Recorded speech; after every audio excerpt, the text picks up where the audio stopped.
What's going on, people? We are Tottenham TV, and after the unbelievable summer, the excitement, happy Spurs fans everywhere, Spurs finally spending the big boy money, paying the big boy wages, the excitement going into this season, the excitement this morning when I woke up, when everyone woke up, football is back, Tottenham is back, it's been so long. Spurs got absolutely embarrassed, 3-0 away at Brentford at the G-Tech. And, you know, I always envisioned a hard game going into it, but I didn't expect it to be that bad.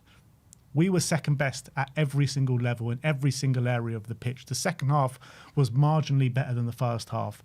But that first half, oh my God, it was embarrassing at times. The defending that was on show, the non-existent play going forward apart from a few kind of moments, the sloppy play, second to everything, no winning of the second balls, slow in defence, no aggressive play out the back. I mean, everything that could go wrong did pretty much go wrong in the second half. And this is what I was saying coming into this game. If you don't prepare well enough for the season, things like this can happen. I didn't think we were going to lose 3-0 today. I predicted a draw, but I didn't expect to see Spurs win the game today. It was much worse than I anticipated, don't get me wrong.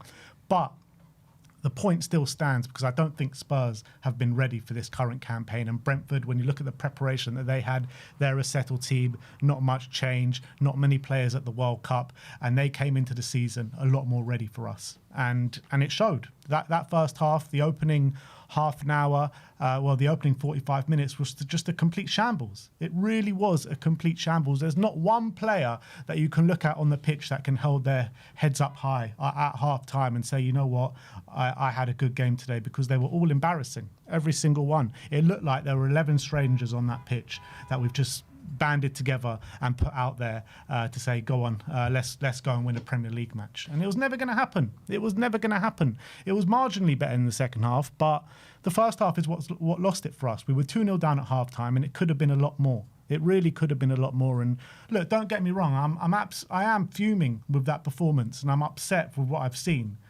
But it's not going to be what we're going to see this season. You know, coming into this game, we know that there are 4 or 5 players making debuts. We know, all the situations going into Spurs, more signings to come, and more players to be implemented, players that hardly even had a pre-season on the pitch today. And everything came to light, everything showed, and we got showed up for the poor preparation that we've had coming into this season. So, look, it's going to get better, but that first half was an absolute shambles. It was atrocious. Yeah, we got punished today. We got punished for poor preparation. We got punished because we're not as settled as Brentford. We got punished for probably wrong team selection from Roberto De Zerbi as well. We got punished because physically we don't seem as up for it or up to it as Brentford did today. We completely lost the physical battle. There's a lot of reasons we got punished today, and I think a lot of fans saw kind of, maybe not this bad, they saw a difficult game coming, they saw a bad performance coming. You know, we had 3 probably of our starting 11 on the pitch today. We had Archie Gray as captain. We have 2 players starting in the front line who most likely won't be here by the end of the window. And we've been punished for really, really poor preparation. Why the hell are we going off to Australia and New Zealand, putting all this extra strain on the squad? Where apparently, De Zerbi's blaming the flight for why Van der Ven isn't ready for the new season. You know, how many points is these stupid pre-season tours going to cost us? And all this just lack of preparation, lack of getting players up to speed before the start of the new season. And I think we've been heavily, heavily punished by a Brentford team who know what they're doing. They're settled in every department. They've got a manager who was a continuation of the manager before. Everyone knows their jobs. They improve every single year, it seems. They've got very good players. And if you're not up to scratch, if you come into this game not 100%, they will punish you. And that's exactly what happened. We were just all over the shop. Now, there's a bunch of excuses you can use for why Tottenham weren't good today and why there's reason to believe that today won't define the season. And I truly believe that it won't define the season, and we will get new signings, they will gel, and eventually we are going to get it right. But there also were a lot of concerns today regardless of that. Van Hecker was definitely a massive concern for me today. He struggled badly against Igor Thiago. I think he looked slow. His passing wasn't anything special today, personally. I know we've seen it better from him, but today it wasn't anything great. I was just looking at some of the stats. He had competed with 7 aerial duels and only won one of them. So he was completely bullied in the air for a 6'4" massive centre back that is nowhere near good enough. I don't think he looked particularly quick. I know that's been a fear for a lot of fans, but I think him and Senesi is definitely a lot of growing to do in that partnership, because they didn't seem in sync at all. I have to say, Lucas Bergvall, we had some doubts going into the game. I think off the ball again, especially for that first goal, lost his man, and defensively just switched off. I had some problems with that. I don't think he had a particularly good partnership with Tonali. So I do, and Antonin Kinski, I have to say, I mean, especially the second goal, spills it horribly, an absolute howler, which gifted Brentford that second goal, which was really a killer, because at that moment, I'm not saying we were in the game, but Brentford, for the first 20 minutes, were all over us. Could have been 2-3-0. We got away with it. And then we started to settle in the game. We started to pull a few passes together, and we started to get a bit more possession. And he just gifts them that second goal, and that really puts us in the shit. That gives us a mountain to climb. And I wouldn't say it's necessarily his fault, but, the third goal was a bit of a mess. Sangari's shot gets deflected into him, it spills, and it's another easy goal, another really soft goal that we've conceded. And defensively, just in general, I know, you could, Van der Ven's coming back, Porro's coming back, but that's a back line, Gray, Van Hecke, Senesi and Robertson, and with Kinski in goal, that's a back line that might not be the last time we see that back line this season. So, that was a major concern, how all over the place and how poor and how soft we looked in defensively today.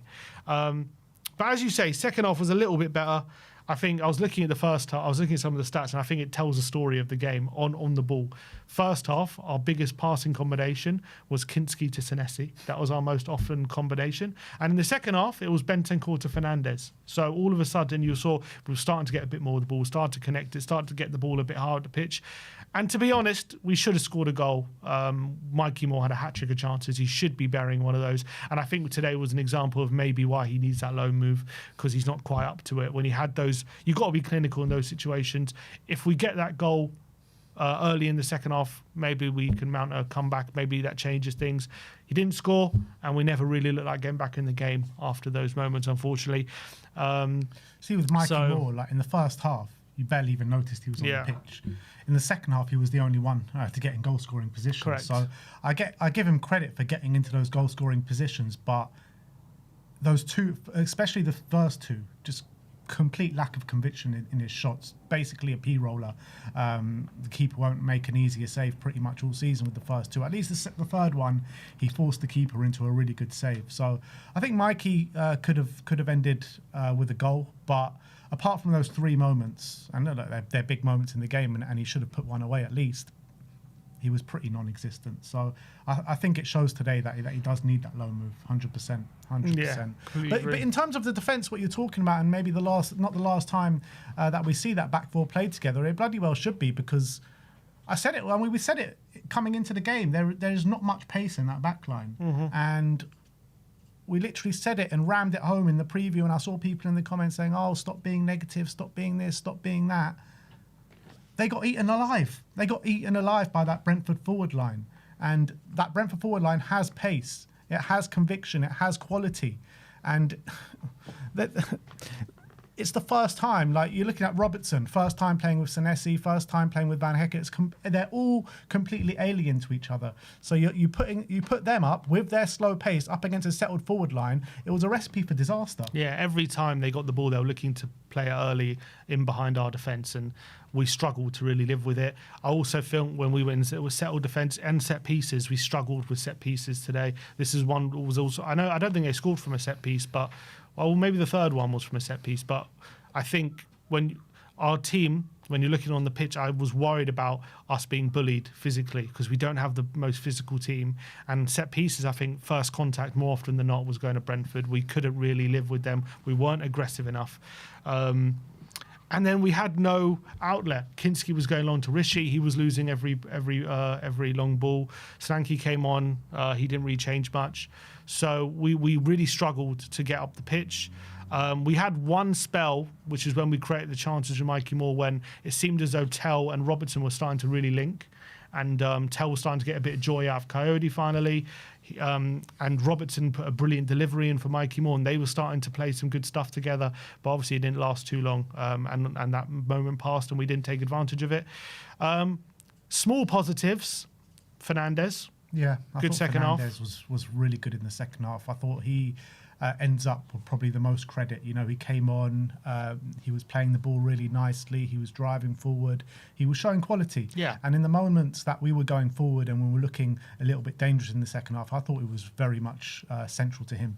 Yeah, so I thought he came on, was a little bit of a touch of class. I don't think it was anything earth-shattering, but he was just much more improved than what we saw before, and just much more controlled. He wasn't sloppy on the ball, and yeah, just showed a little bit of quality. But I think like when you compare him to Lucas Bergvall, like Lucas Bergvall in the first half did show, you know, he could drive the ball forward and bring the ball up the pitch a little bit, but it's night and day between Mateus Fernandes, because Mateus Fernandes, not only can he do that, he's got a pass on him, and also off the ball.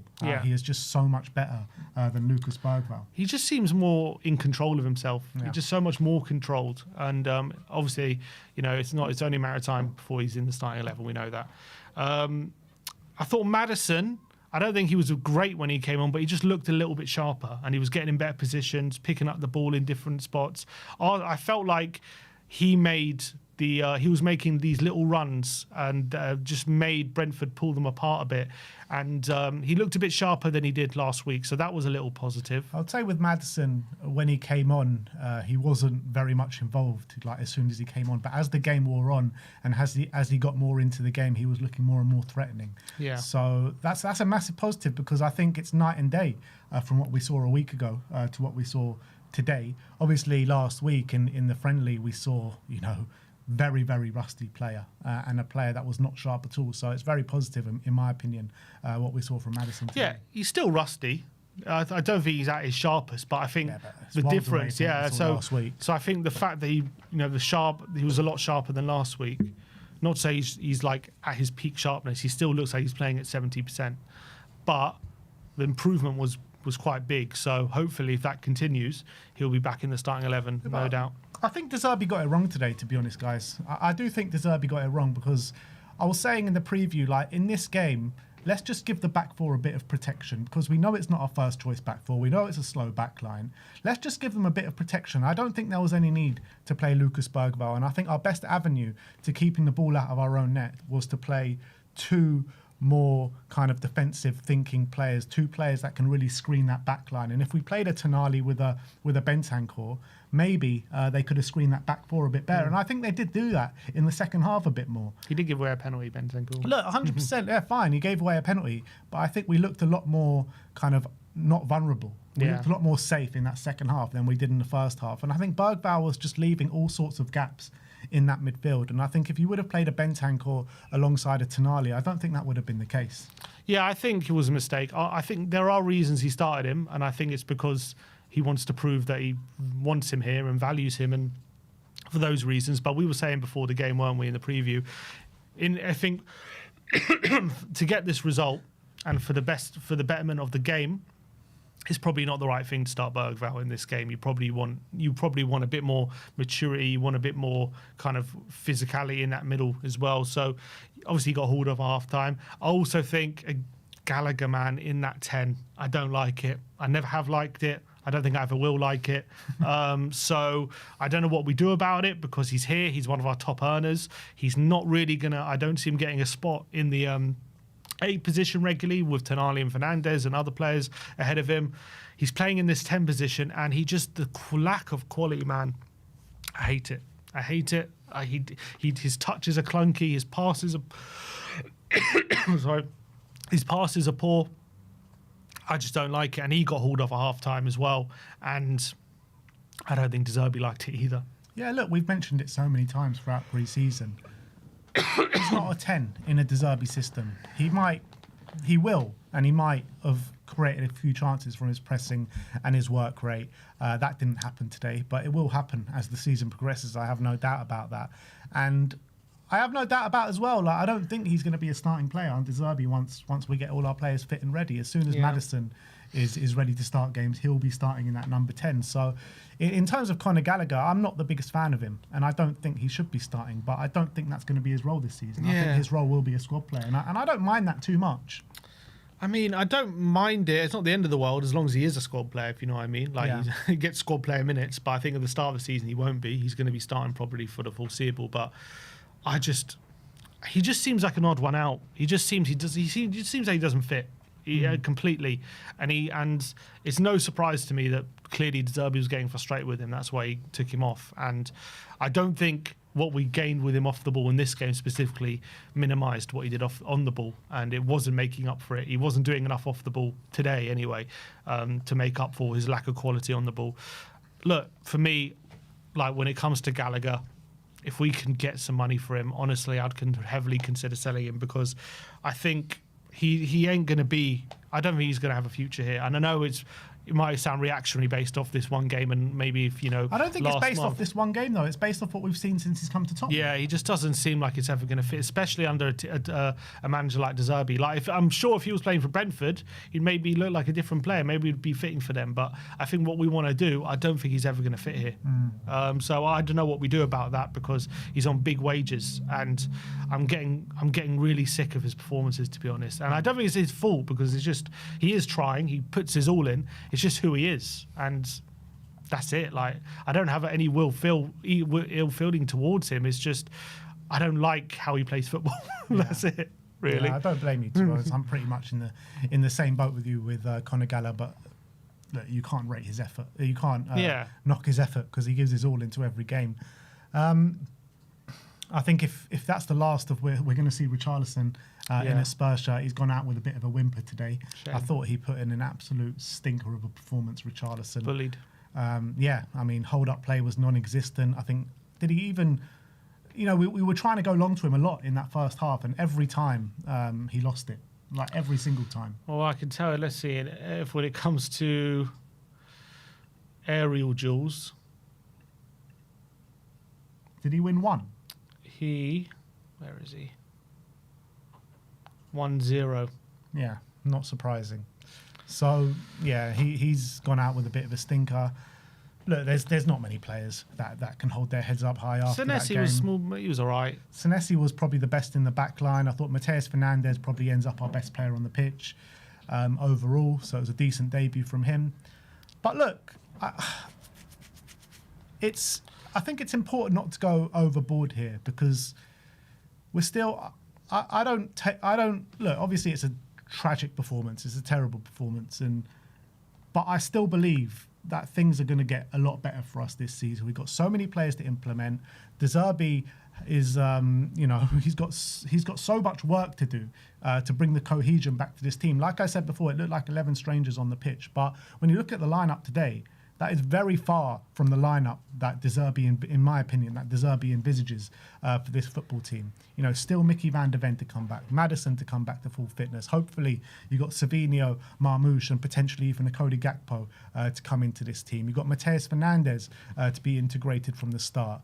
You've got Pedro Porro to come back into this team. You've got so many players that are not at full fitness or haven't even featured today. So I still think there are so many reasons to still feel positive about Tottenham Hotspur and about moving forward into this season. Look, obviously you've got to say what you've got to see. You got to say what you saw on the pitch today, and it was nowhere near good enough. We were nowhere near at the races. But I think it's important not just to throw your toys out the pram at this moment in time, because it will be a good season for us. I'm still very confident of that. Yeah, I think it's not the time to melt down and start asking big, arching, big stuff questions like, talking about De Zerbi's future or anything like that. Like, obviously now's not the time. I think there's a lot of reasons why today's performance happened, and there's a lot of reasons to believe that will change, and there's going to be a lot of change still to happen with the team that we saw today. I don't think we're going to see that 11 ever again in a Tottenham shirt. It's never going to happen. So this season or in the future, we're never going to see that 11 again. So it kind of feels like a very specific game, because even next week against Newcastle, you're probably going to have Fernandes fully fit. You might have Solanke more minutes. You might have Maddison a bit fitter. A Doggy might even be fit enough to start games. You might have Savinho in the team. You might have Marmoush in the team. You might even have Cody Gakpo in the team. So it's going to be even next week. It's going to be a completely different team to what we saw today. So I do think this game was kind of very specific in its own bubble in a way, and there's no reason to go overboard with that performance and defeat. But you can't shy away from even within that performance and within those reasons and excuses, there are things to be concerned about just by little individual things and things that we've noticed. Not to say overly concerned, but to be concerned. You know exactly what the narrative is going to be outside of Tottenham. Oh, of course. After this, the rival fans are licking their lips right now. They're saying, 3-0 away to Brentford, same old Tottenham, relegation battle once again. Yeah. But that is not going to be the case for us this season. We're going to get all these players integrated. We're going to be a force to be reckoned with this season under Roberto De Zerbi. I'm so confident of it. And this game is not kind of a barometer to look at of how good or how bad Spurs are going to be this season. You know what I mean? Yeah. We've got so many players to integrate. So we all said it coming into the season. This season is going to be a slow burner. It can't not be with the amount of players that we brought in and how quickly. You're not going to gel on day one. That's not going to happen. Yeah. So... especially against a team that doesn't need to gel. And especially as how the team that we played today. That's what I'm saying, I mean, yeah. the lineup that we And the played lineup, today. yeah. So, yeah, I completely agree. Like, I don't think there's anything to go crazy about. I don't, there's no reason to be on social media going into meltdown and calling for this one's head or that one's head or that one needs to leave or this, that. Like, there's a lot of reasons why today happened. So... The biggest frustration, biggest frustration for me coming into this game is how early we got these signings in with Tonali and Fernandes and Senesi and Van Heck. We got them in so early, and then over a month of not doing anything, and that has contributed to us not being ready today. You know what I mean? Like, the preparation of this season has contributed us not being ready. You know, De Zerbi was drilling it in, saying we need to get everything done so early. We need to go into the season ready. And we've gone into the season so underprepared. That is the reality. Yeah, when it kind of just felt like there was no need to do that. It's kind of feels a bit self-inflicted from the preparation from that point. Albeit, there are some players that we are managing, and there's only so much you can do. And for whatever reason, they're not 100% fit. And I think we are doing the right thing where maybe there's some short-term pain with a result like this and performance like this, but hopefully over the course of the season, it stands us in good stead, and they're going to be fit enough to play more games now, in the long term. So I think we'll see how the season gets on, and we'll obviously be assessing it throughout every game, and that's how we're going to move forward. I kind of feel like this is just a game we have to put behind us, forget about it. It happened. There was a lot of reasons why it happened. And the season starts on Wednesday. Look, this is a performance where everyone's going to be laughing at us. Everyone's going to, like I said before, relegation this, relegation that. Let's lull them into a full sense of security. That's what it's all about. Yeah. You know what I mean? And we'll catch them off guard next week against Newcastle. So yeah. Spurs lose 3-0 today. Absolutely embarrassing, but it's not all doom and gloom. Spurs will live to fight another day. I'm still confident we're going to have a good season, guys. So let us know your thoughts on the game in the comments section below, and we'll move on from this absolute shit show of a performance. Some people are saying it's our worst performance under De Zerbi. Probably is. But look, let's... actually, it definitely is our worst performance under De Zerbi. Let's get on to the call-ins. If you want to call in, the link is in the community section. Let's go to Nate first. How you doing, Nate? Hey guys, how are you guys doing today? Welcome back, my friend. Welcome back. Good to see you. I think I lost my absolute ever-loving mind towards the end of last season. I just couldn't even bear to get on anymore. But I'm going to make this quick because I've got to head out the door. I've got a game at 4 o'clock my time, 10 probably like later your time. But yeah, not good enough today. Off the shop for a lot of players. But I feel like there's a lot of growing pains that needs to be considered for today's game. Absolutely. Back line was full of three new signings and back line that's never played together before. Not to mention one of our center mids is playing at right back, and it's just all over the place still. some really poor performances today. Didn't think Kinski was great. His distribution. I don't know why he kept trying to go long to Richarlison, who, as you said, was 0 for 7 on aerial duels. Egregious performance from him. I thought Bergvall was really, really poor today. He's trying to do too much on the ball. I thought he should have released it quicker. I also think that, Richarlison was poor. Mikey Moore didn't play horribly. He's just got to learn how to improve his finishing. He's not a right winger. He's a left winger. There's a big distinction there. A few positives if I can think of anything. I thought Senesi was okay. I was impressed with Robertson and Mateus Fernandes. I think those three players all played pretty well. So, I mean, you definitely got to consider that this game happened. Well, I've already got 4 friends texting me. I've just got notifications, and I know they're probably taking the mick out of me, and that's fine. But that's just people who aren't within like our fan base and don't really understand. They looked at the scoreline, they looked at the underlying metrics and say, oh, same old Tottenham, all that stuff. So yeah, I think there will definitely be more. I think this is one of the. I think it's a cloud in a day of sunshine.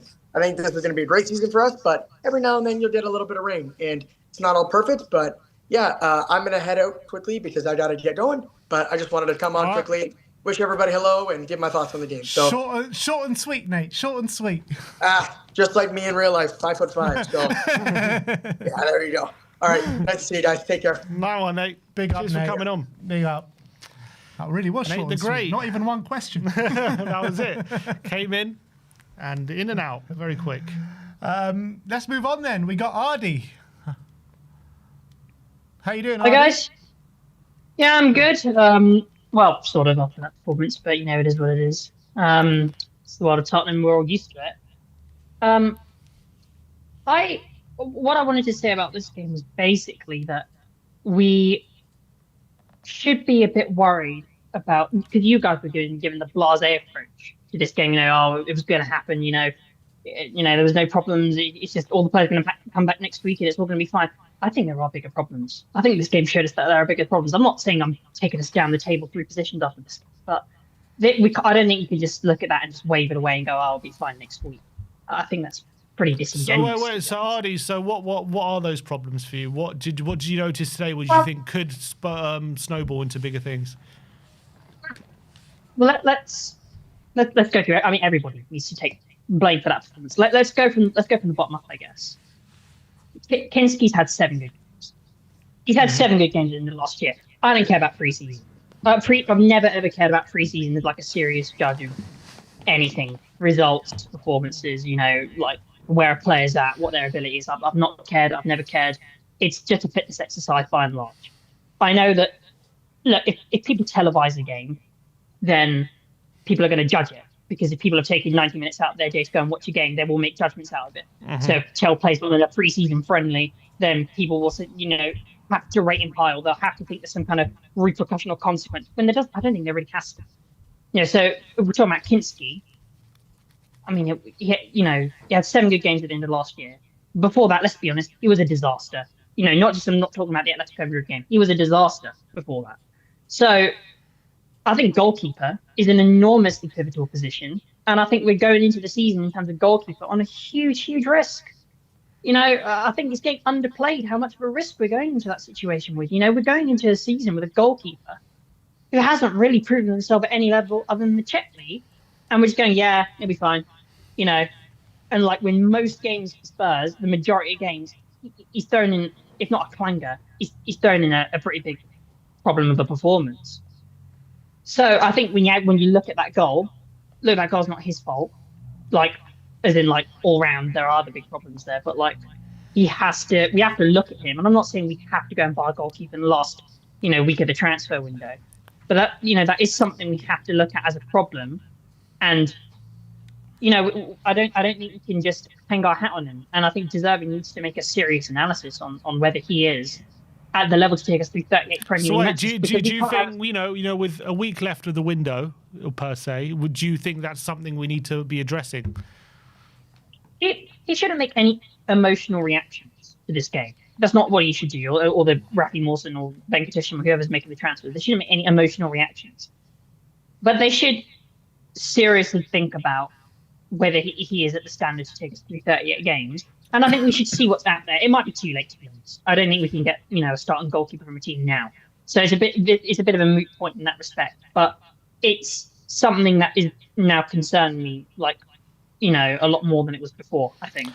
I do kind of agree. I think the jury is out on Kinski. I think he needs to prove himself, but he has to be given a chance. But I kind of agree. I do think he needs to prove himself this season. I don't think he comes in like as a keeper who's established himself. We know he's going to be good. I do agree with that point. He's something that we have to be wary of. I mean, Dubravka was very underrated last year, so I'm not terribly concerned if he comes in, if he has to. But then you have the feet problem again, like, is he actually good at kicking the ball and distributing all this type of stuff, which is a big thing for goalkeepers in 2026. Okay, well, moving on from the keeper. Yeah, exactly. I mean, Van Hecker. I mean, that was all a shame performance. I thought he was the worst player on the field today. I think, but by even more than Berreval. I mean, by distance, he was the worst player on the field.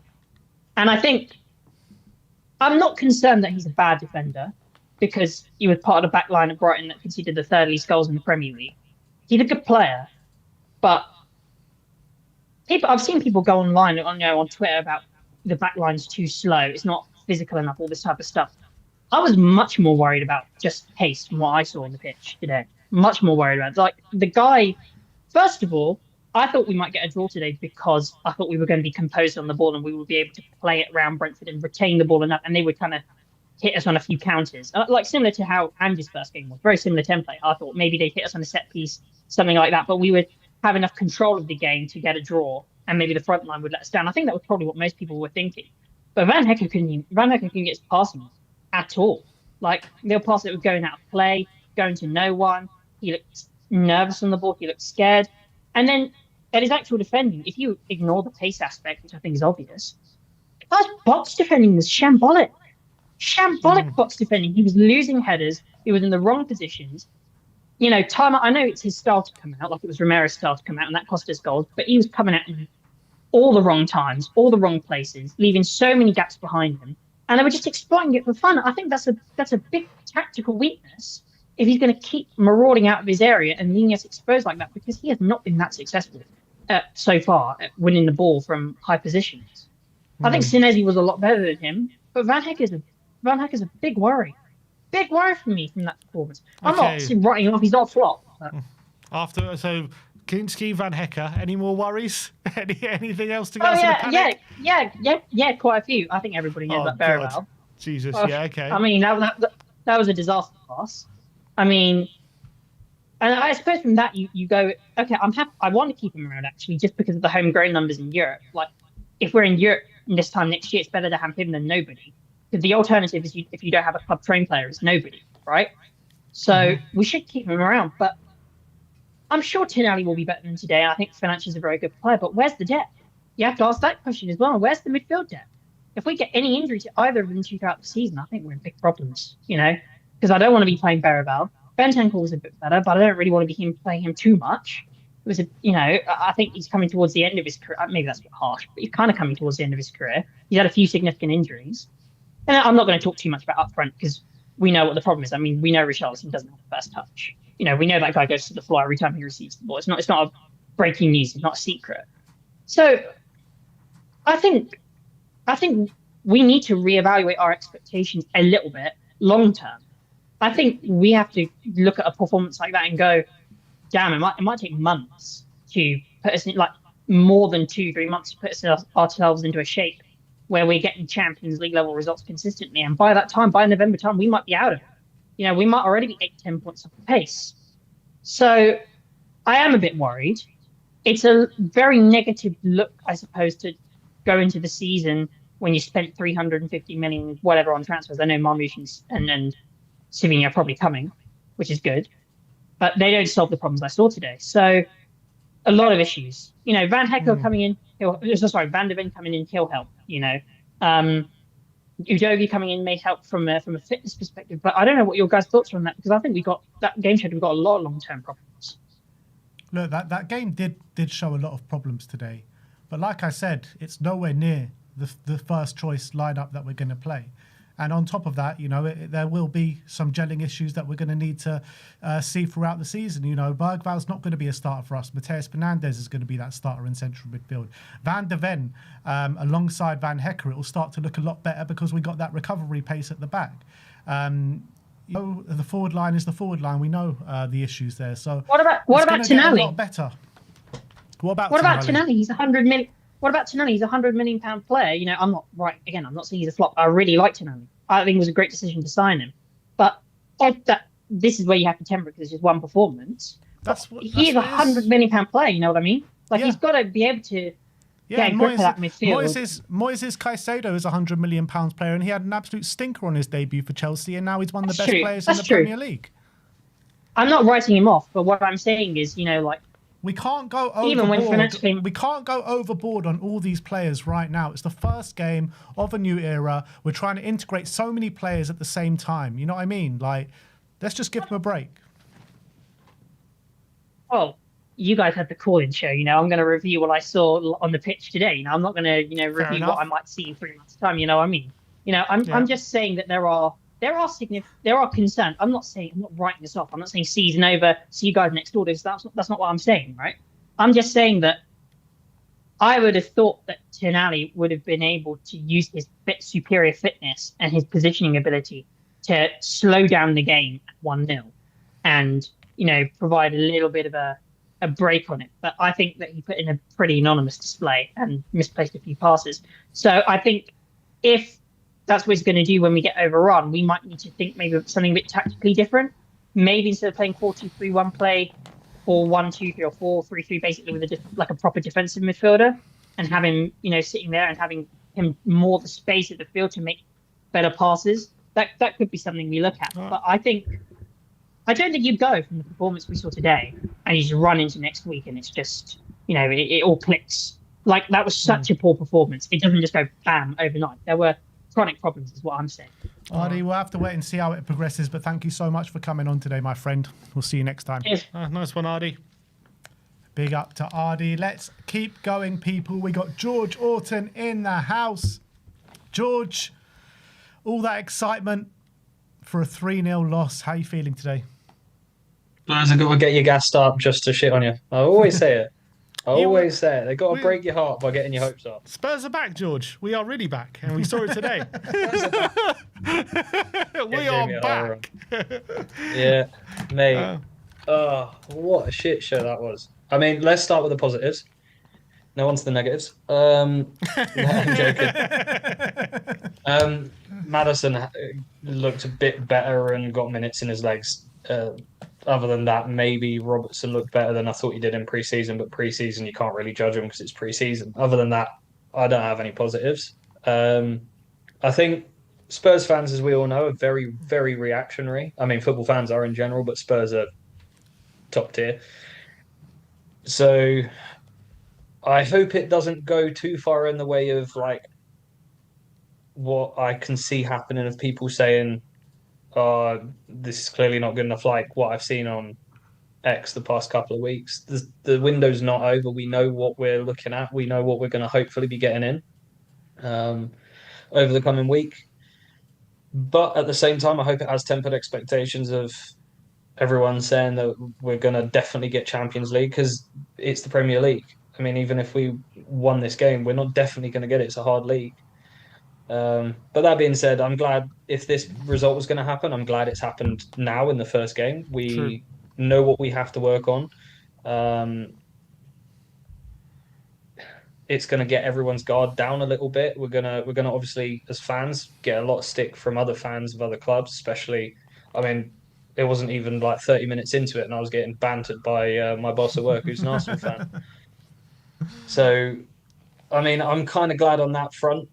Again, that this has happened in the first week, but it's not good enough. But when you assess what you saw on the pitch today, and you look at the project as a whole, were things today that maybe gave you, maybe you didn't expect to see, like that were worrying?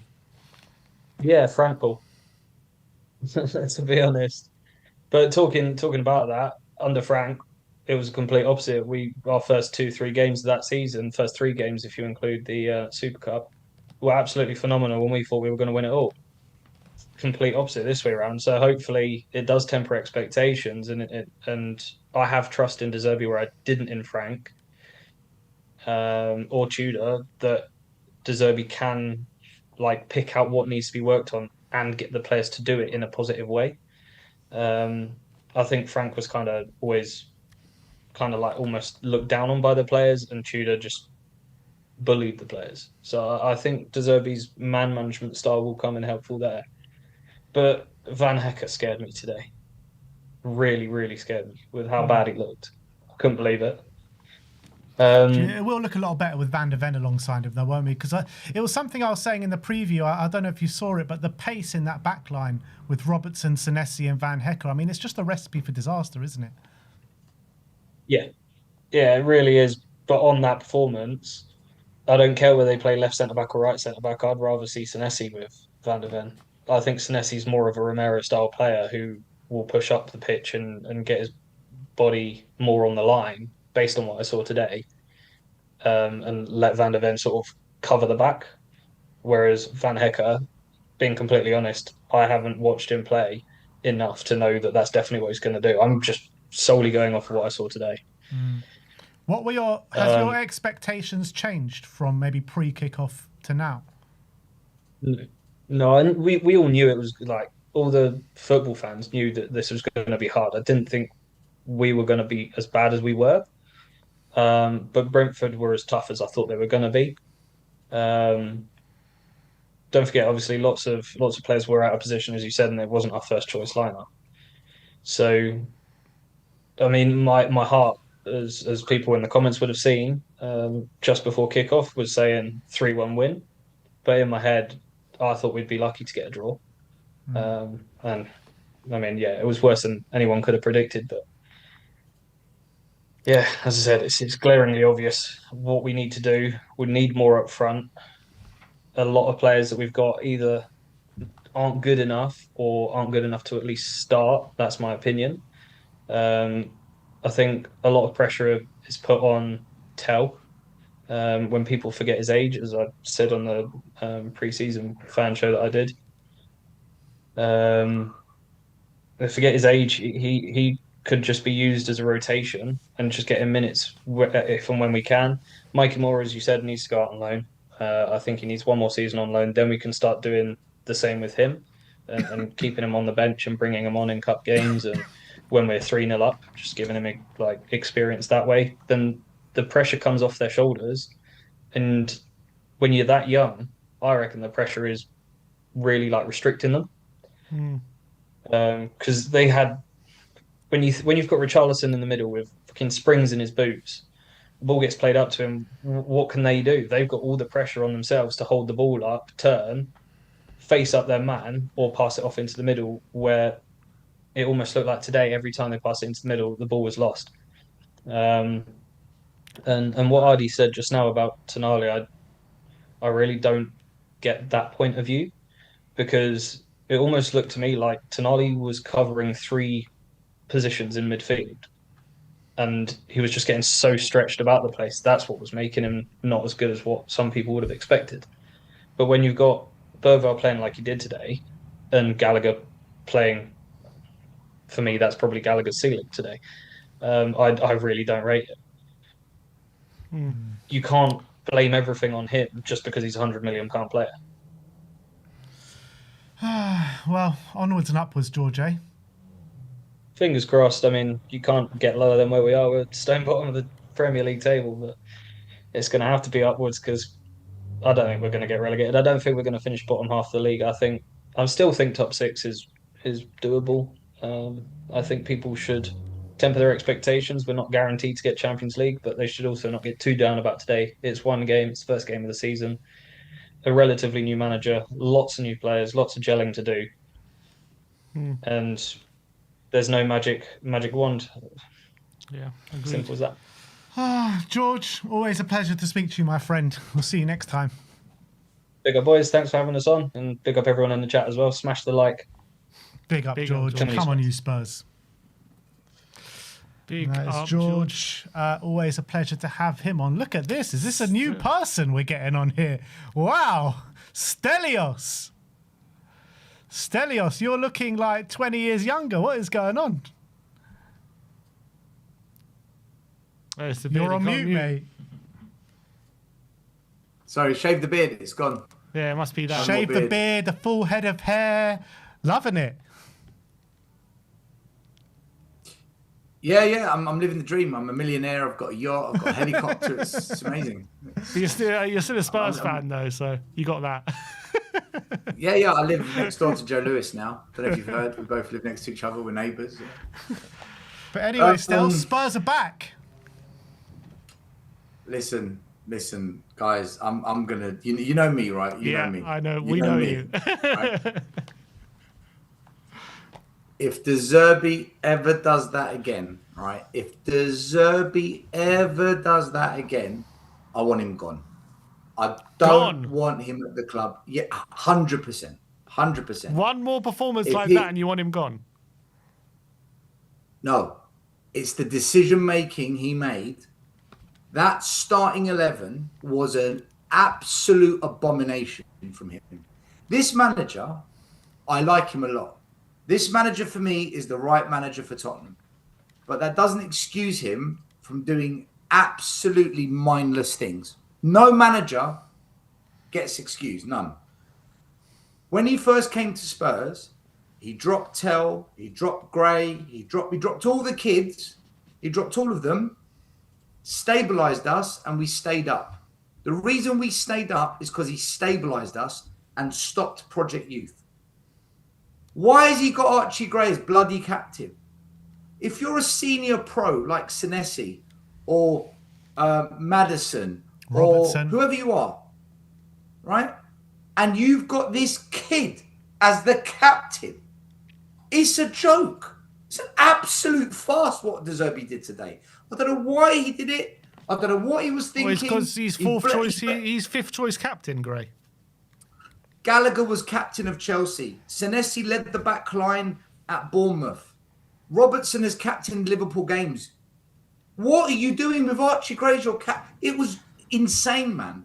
And then this obsession with Bergvall, who wanted out of the club 3 weeks ago, right? Your last caller was spot on.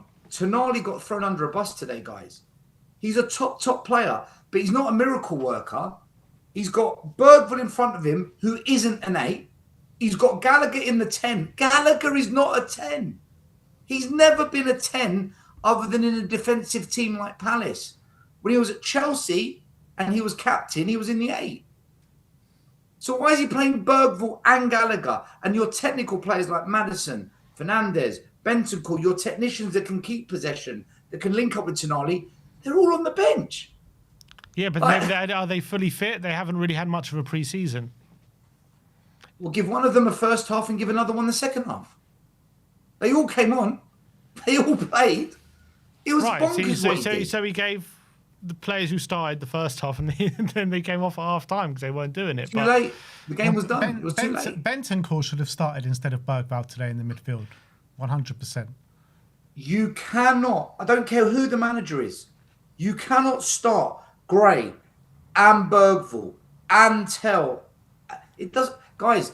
These are the players that cost us. These are the players. Wait. But what would you have been? What would be your starting 11 then for today with the fit and available players? Tonali, Fernandes, and Maddison, or Tonali, Fernandes, and Bentancur, or Tonali, a combination of those three. There's 4 players. Tonali, Fernandes, Maddison, and Bentancur. So you wouldn't play with number 10. You wouldn't have played with a 10 then. Play 4-3-3. I wouldn't have played Gallagher in the 10. But you're saying other players they're not 10s, so you would have played without a 10. I would have played maybe Bergvall in the 10 if he was. Listen, if Bergvall was going to play him in the 10. If not, I would have given Mikey Moore a go at it because he played in the 10 in the academy. Then who plays on the right?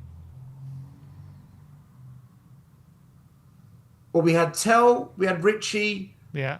I probably would have played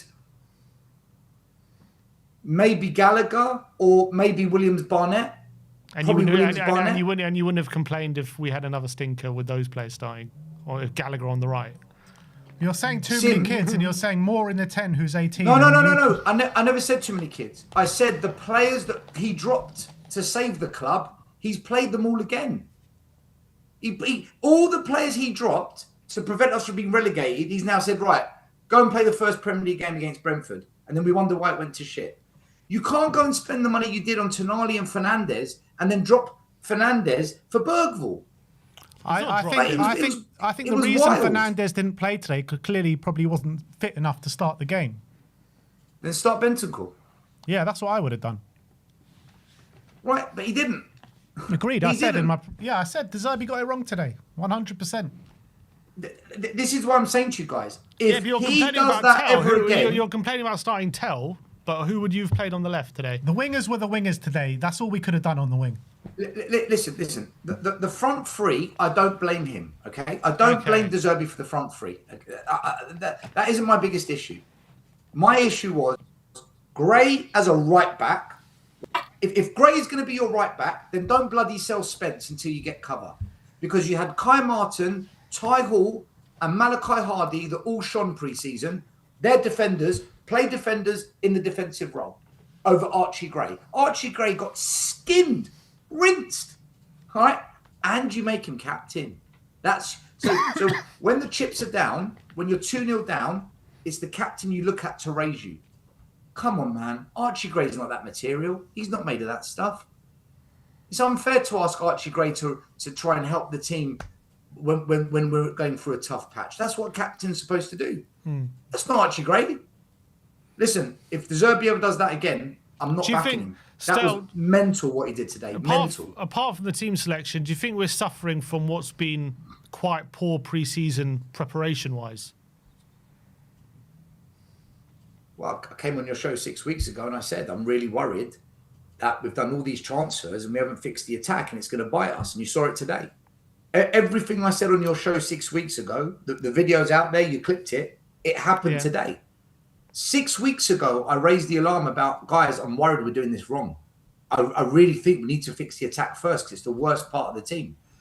And we haven't. And you saw today, Richarlison crap, Solanke useless, Tell does what he always does, huffs and puffs, but not much outcome. The front, listen, for me, right, guys, I know people are going to give Tell a chance, and he's a hard worker, and he cooked pre-season. I don't care. We are not going to achieve anything with Gray, Bergvall, Solanke, Richie, and Tell. They all need to go. They are not the level this club wants. And if Tell was the level, we wouldn't be about to drop 75 million on Savinho. If Tell was the answer, we wouldn't go and pay 75 million on Savinho. If Richie or Solanke were the answer, we wouldn't try and do whatever it takes to get Mamouche. Yeah, okay, but those are problems. But we are solving that problem, right? We're signing these players, or attempting to solve the problem. Yeah, and until we solve that problem, I can't blame De Zerbi for the front three that he picks. I can't. I want to, but I can't because he hasn't got other options. But I can blame him for the midfield, and I can blame him for some of the defensive choices he made. And I think today was on De Zerbi. I blame De Zerbi today, guys, because you think if we picked a different lineup, we could have got a win today? Mate, we had no control of the midfield with the midfield he picked. He completely lost his mind with that midfield. Do you not think there are bigger things at play than just team selection? I think some of the things that happened today weren't necessarily his fault. For example, Van Heck and Senesi haven't had any partnership together pre-season, and that's going to take a bit of time for that partnership to gel. The fact Van der Ven's injured and Porro's injured, again, I don't blame him for that. But I do blame him for going with a back four when we didn't have a back four to go with. Go to a back three. You've got Danzo. I don't rate Danzo. I think he's absolute crap in a De Zerbi system, but at least he's a defender. He's better than Archie Gray. Archie Gray has got no place at this club, in my opinion. No place at this club. He's part of the problem, Sim. We finished 17th twice because of Bergvall's, because of Gray's, because of Tell's, because of Odebert's. These poor signings put us in the position we were in. That's why we've signed Van Heck, Senesi, Yeah, but Robertson, it's because they were out and Tonali. out starters week in, week out. It's not because they're part of the squad. It's because we were relying on them week in, week out. Because they're not good enough.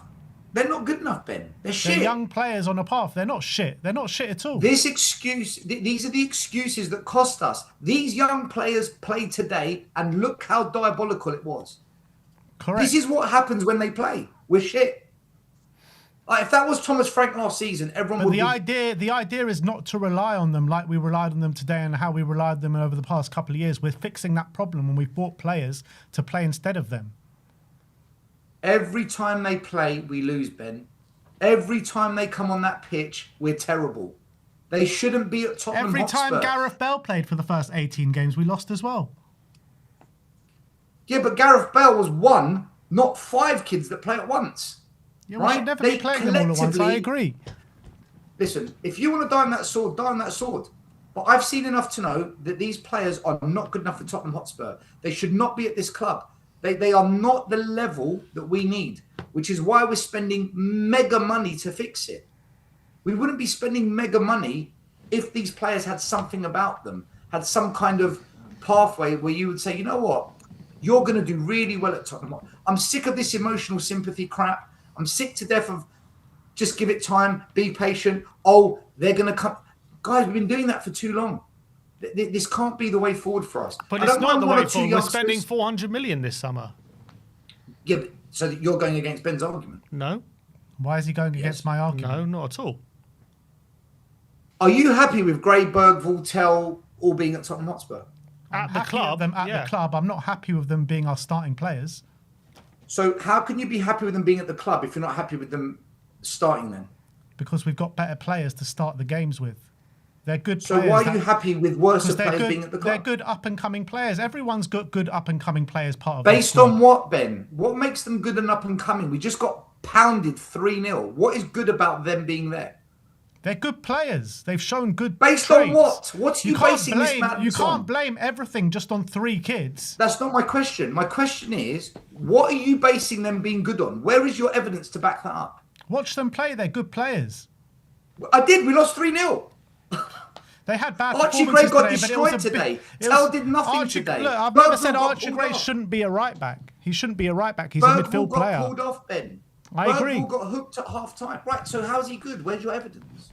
Because they've played well before. This isn't what they've shown every single time that they've put on the football pitch. When have they played well? Against who? MK Dons? Hoffenheim? Archie Gray went to Atletico Madrid and was one of the best players on the park in the centre of the midfield. Right, one game. What's the other game? you Okay, played? so now it's just one game. But today's also So just one game. So one game then decides that they're a good player. That's how you Well, do it. Bergvall got a player of the Shows year in that his they have it first in him. season. Bergvall got a player of the year at Tottenham Hotspur. The Yeah. standard was on the floor. Okay, but he must have had some good games, right? The standard was so low that when Still, I've we heard you have- call Bergvall a good player before. I said when we signed him, the guy's got something about him, but he's wrecked now. He's not that player now. He's done. He's dusted. He's He's not good enough. 20. And his development phase has been wrecked. So It's he's not good finished enough. now. So he's completely done. That's it. Yes, He's yes. He's not going to have a career. Not at Tottenham Hotspur if we want to be successful. No, if he stays at Tottenham, we're not gonna achieve things with players like this at the club. This empathy, this sympathy, this attachment that we have to players just because they're young has to stop. I would rather the academy kids that are actually showing talent, like the Malachi Hardys, like the Williams Barnett, be given those minutes ahead of them. If we're going to Yeah, give but these youngsters a players will chance, come in and have a few performances, and you'll go in at them. no. When have I ever gone in on one of our academy players? But you haven't gone in on Winks, Skip. Mate, I was all for Winks. When Winks broke onto the scene, I was praising him. But what I'm But then we saying took him is out of that the- you were for then we- Lucas Bergvall. You were for a very good young player coming not through. one of and our- now he's not after one of a our few bad academy players. performances, doesn't matter. You're deflecting, and you're Why does twisting it to matter? navigate Why does after it the matter? fact Why does that it you, matter if Ben, he's come through our academy or not? you can't answer a simple question. Where is the evidence to justify that Grays and Bergvalls and Tells are good? You can't back it up. So you're trying to change the argument. Bergvall You're had a trying to lot of twist good it. performances 2 seasons ago. Last season, he was terrible under Frank because Frank utilised him in the completely wrong way. And it's Frank. Bergvall You wanted Frank, not me. I didn't. Bergvall, well, Ben did. It doesn't matter who wanted Frank. Who's deflecting now? That's not the question here. deflection. We're You're the talking one that about- mentioned Frank, not me. You mentioned Frank. We're talking about Lucas Bergvall. Listen, guys, I've come on today to say, if De Zerbi does that again, picks that kind of a starting 11 where he sacrifices the midfield, throws Tonali under a bus, makes Archie Gray captain, starts Gray as a right back, and then expects things to happen, it was delusional. But still, we're Because never going to when see that De Zerbi- lineup again. We're never going to see that lineup again. Good, then I won't have to be De Zerbi Because Moore and Rishi are both going to be off. When De Zerbi came to this club, guys, we were on the cusp of relegation. And the only reason he turned it around is because he stabilised the team. And how did he stabilise it? He dropped all the kids and started playing the Paulinias, the Bentancurs, the adults. He started playing the adults and he saved the club. If he's now going to go back to what cost us, what cost Tudor, what cost Frank, what cost Ange, then he's a dead man walking. Because But you just said it yourself. We're spending all this money to upgrade on them. Yes, because they're not good enough. So he's not going to do that. I hope so, which is why I came on and said, if he does it. If not, he will, if he does it. And then you guys turned it into but they're good. No, They are they're good. not good. This is... So, you've just watched how bad we were today. Okay. Stels, Van and that's Hecker. De Zerbi going back to the kids. Is Van He's Hecker going back to rubbish? the Is youth. Van Hecker rubbish?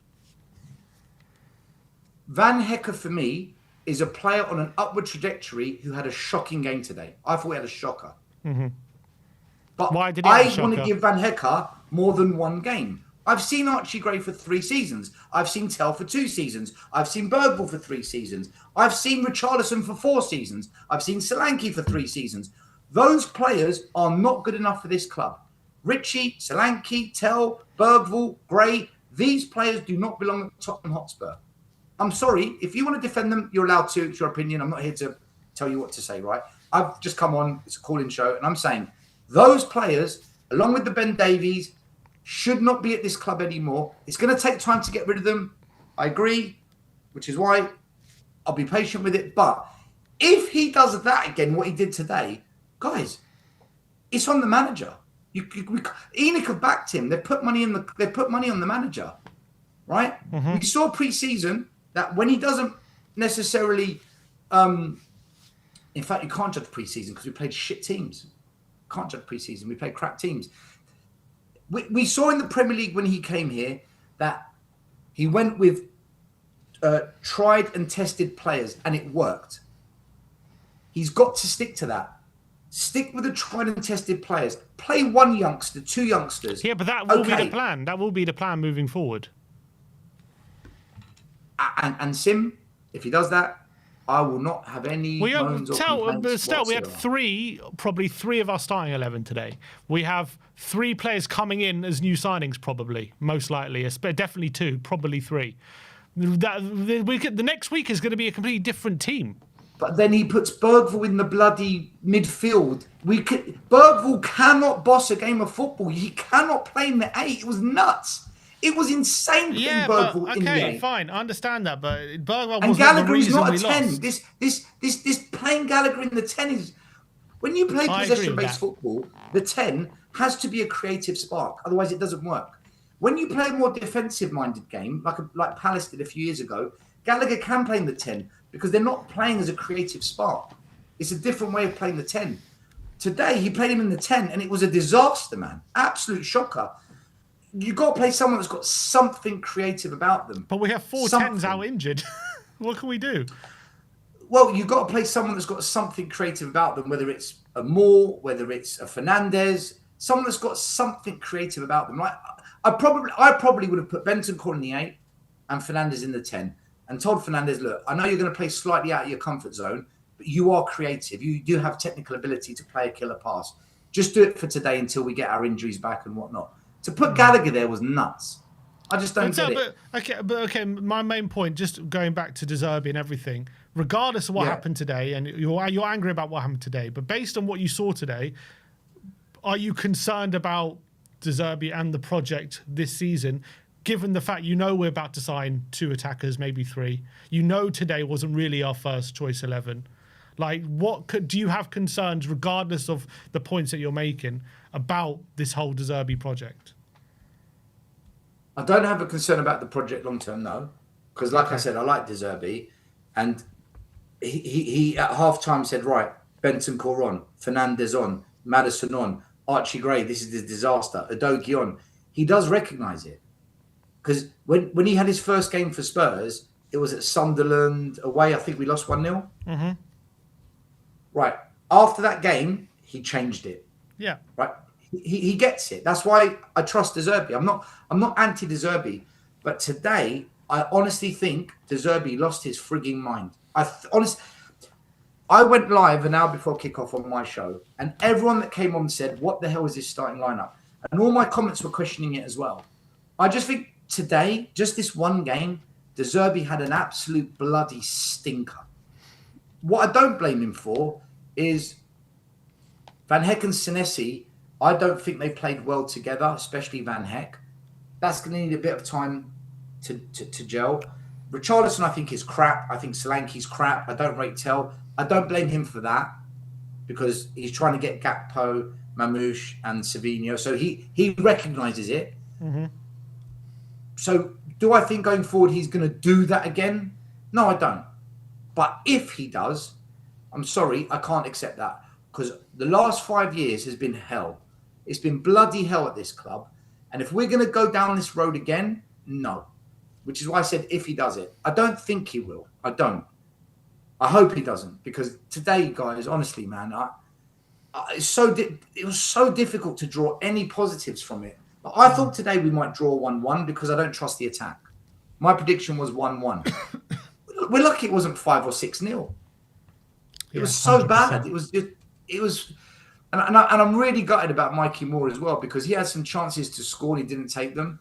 And I hope that doesn't mean the manager thinks, right, Mikey Moore, you're not good enough because young players he's going to go from our academy.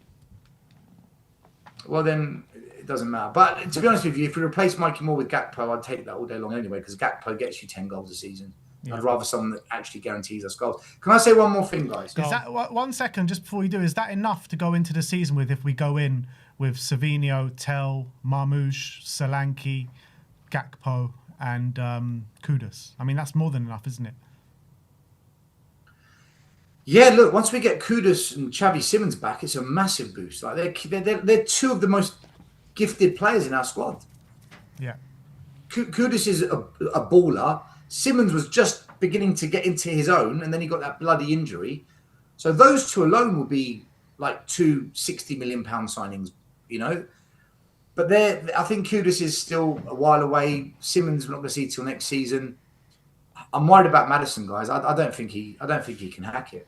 Just quickly, he was asked about Bergvall in his press conference. I want your response to this because I think it's quite interesting. He was asked about why he started Bergvall today. He said, I think it was important for this new time for Lucas to start. I knew before the game that Lucas might suffer in a game like this more than Bentancur, who is much older, but it's important for the future of the club and the direction in which we're working. It's the normal process. Managers' careers are based on their results. If he's going to start throwing 3 points away to experiment, he will not be at this club very long. Just like every other manager. Every manager is judged on results. We can't just piss 3 points down the drain in a season where we can genuinely go for top 6 once we sign Mamouche and once we sign Savinho. I don't know why, but I can see Brian's head. I'll keep talking. The screen's changed. All I can see is Brian Daigle. Hi, Brian. Oh. So that's better. So if he's going to experiment and lose us points, then I pray to God he's got the backing of the board that he's going to be allowed to take some hits in order to try and develop players, because history tells us that managers end up losing their job at Tottenham when we lose points. So it would be a shame, guys, if we get to the end of the season where we're only playing 1 game a week, We've got Gakpo, we've got Savinho, we've got Mamouche, Kudus is back. We're playing good football, and we miss out on top 6 by 3 points because we wanted to experiment against Brentford. Man United look shaky. They haven't got the transfers they wanted in. City are in transition. Liverpool are in transition. Villa, many are saying they've lost a lot of good players. Yeah, Newcastle look like they've capitulated. Top 6 is there for the taking. And the 2 teams that really should be going for it, hell leather, are Chelsea and Tottenham, because we're the only 2 big clubs that don't have Europe. So there's an opportunity here for top 6. And I don't think we should piss points down the drain as an experiment. I think you can do both. I think you can go for the win and experiment at the same time. That comment from De Zerbi, it worries me in terms of having that winning mentality, but at the same time, if you're going to give kids a chance, what De Zerbi said is correct. As a grassroots football coach, what he said is correct. I know we could have done better, but for the future, i.e. developing the kids, that's why I did it. He's right. He's right in what he's saying if you want to develop kids, but his job is to get points on the board, isn't it? I mean, how do you take that? How do you feel about that? For me, it's poor. Like I was saying before the game, it should have been Bentancur and Tonali to start this game, because I just felt as well with the defence, they're not quick enough. We needed screening of that back four, and also they're all playing with each other for the very first time. So I think we needed a bit more steel in that centre of the park. And I don't like what he said there, saying like, you know, he knows that it would have been better for us if Bentancur would have started and Bergvall started. I think that's a bit poor from De Zerbi, to be honest. But he's saying for the long term of the club, it's for the best. Yeah, I know he's saying that, but, you know, we just sat through this whole game and he knows a different way that we could have done a lot better in the game. Yeah, right now I'm frustrated, but I understand what he's saying. What are you saying, Stel?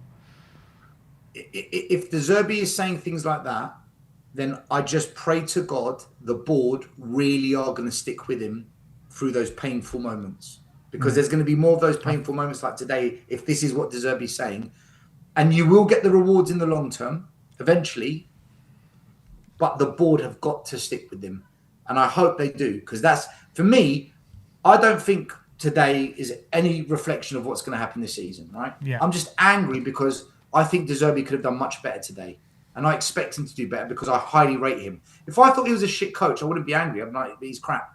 I really rate this guy. I really, really think this is the guy we've wanted since Poch. I truly believe in my gut, this is the guy for us. Which is probably why I'm freaking fuming with today, because I know he's much better than this. But I honestly believe for this project to work, the board have got to stick with him to the end. Absolutely. They've got to see it out with this guy. If they don't, like, not, oh, we've hit a rocky road in 3 years' time, ditch him. No, ride that out. We've seen it with all the managers, Klopp, Ferguson, Arteta.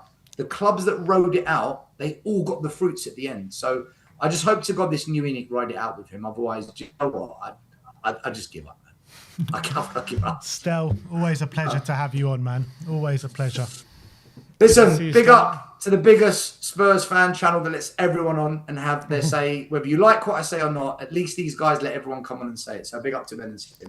Big up to you, Stel. Good to speak to you. And we'll speak to you very, very soon. Let's keep going because we've got a lot of people in the back end. Who do we have next? We got Sarah from the stands. How you doing, Sarah? Does she know she's on? Does she know she's live? Sarah? She's there. It's all right. Can you hear me now? Yeah, now we can hear you. How are you after that absolute embarrassment? It's all right. All the hopes, all the positivity coming into the game, and we've fallen on our faces 3-0. How are you feeling after that? I mean, look, it is what it is. It's first game back. You know, I don't know. This wasn't the first team that we're going to start with next week, is it? Yeah. So I know there was just a lot of negativity from the last caller. But I'm slightly more optimistic and level-headed about it all. Yeah, there were some okay signs, I think. What were those signs? Oh, okay. I think. Okay signs. I didn't know. Does Senesi starting as a backup in future count as a sign? No, I think Fernandes looked pretty lively when he came on. I thought he was definitely promising. look, Gray is not going to be our starting right back, is he? Pedro Porro is going to be our starting right back. And I think with Van der Ven in the team, you have a bit more pace. Our back line in this game was completely different to how we ended last season. And it's not our ideal starting back four, is it? So I think we did look a little, obviously we looked scrappy, but I think Brentford massively took advantage of the fact that we haven't had any training. Senesi's played, 45 minutes with these players? Yeah. So to be fair, I think, they came out all guns blazing, Brentford. You got to give it to them. They had a fantastic game today. Sangare looked brilliant. So, yeah. Was today a damning indictment of the preparation going into the season? Because, that tour out in Australia, not many first-team players even getting minutes and, obviously the injuries, which you can't really do much about. No, for me personally, I know people are going to say yes, but for me personally, no. For me personally, I don't think it's the end of the world. I think that, look, we're going to have a new front forward next week, right? Yeah. If you get in the three players that you want, which De Zerbi wants, we know he wants Gakpo, Savinho and Marmoush. And I think it's going to be revolutionary, We were completely toothless up front. Richie can't hold up a ball for love nor money. And unfortunately, at times you could see there was a lot of space behind, but really the ball should have been going to Gallagher or the playmaker, and then Richie, sitting higher up the pitch. But he was playing quite deep. So I can see why De Zerbi did it. I just think that we still don't have the personnel there. And I think next week, you're not going to see players that we had on pre-season. It is going to be a completely different side. Mikey Moore he's not ready, Mikey Moore. Unfortunately, and I don't know if he's ever going to be at that level, but going to Cologne certainly isn't going to do any harm. He had 3 shots, best chances of the game, and just passed it to the keeper, which was incredibly frustrating. So, I bet he's going to be kicking himself. Yeah, I think one of them forced a really good save. Maybe the third one forced a good save out of the keeper. But, the credit to him, at least he was getting there to get those chances, because not many other players were actually getting chances. Well, the issue we had was Tell was being doubled up, right? And there was no one in the middle helping Tell out. I don't know where Gallagher was. That was a reflection, right? Why Gallagher got pulled at half time. Yeah. Bergvall and Gallagher, they're both not good enough. Both not. And look, on another day when Maddison is fit, he starts. I think 100%. If Fernandez is fit, I know Stell was saying Fernandez should have started, but he's obviously not match ready. Exactly. Otherwise, I think he is first choice. I just think we heard that he had a bit of a niggle. So I just think that this was De Zerbi protecting the players in the same way that he's protecting Van der Ven and Pedro Porro, But look, we clearly lack a number 10. So that is going to be a big sticking point come the end of the window. And I'm thinking, is there a possibility where we see Marmoush play a little bit deeper in the 10? And then we have Solanke who plays off of him until Maddison is match fit, because we know Marmoush can do a role there as well. So maybe that's something that they look at for next week, maybe. If we get the players, that is. Yeah, we need to sign him first, because he's probably in the Man City squad tomorrow, so we'll see. De Zerbi gets what De Zerbi wants. You're right about that. There's obviously a lot of excuses for what happened today, of reasons we can explain why the performance was so bad. But for you, was there anything you saw in the game from either De Zerbi or certain players that did genuinely worry you, like going forward? I mean, well, look, going forward, yes, but we're not going to have Mikey. We're not going to have Mikey. I don't mean. I meant going forward long term, not going forward as in on the pitch. Going forward, no, because I just think we're going to get players. If this is not proof that we need the front line, then what the hell is? I mean, De Zerbi can only do so much in a pre-season, especially in a World Cup pre-season.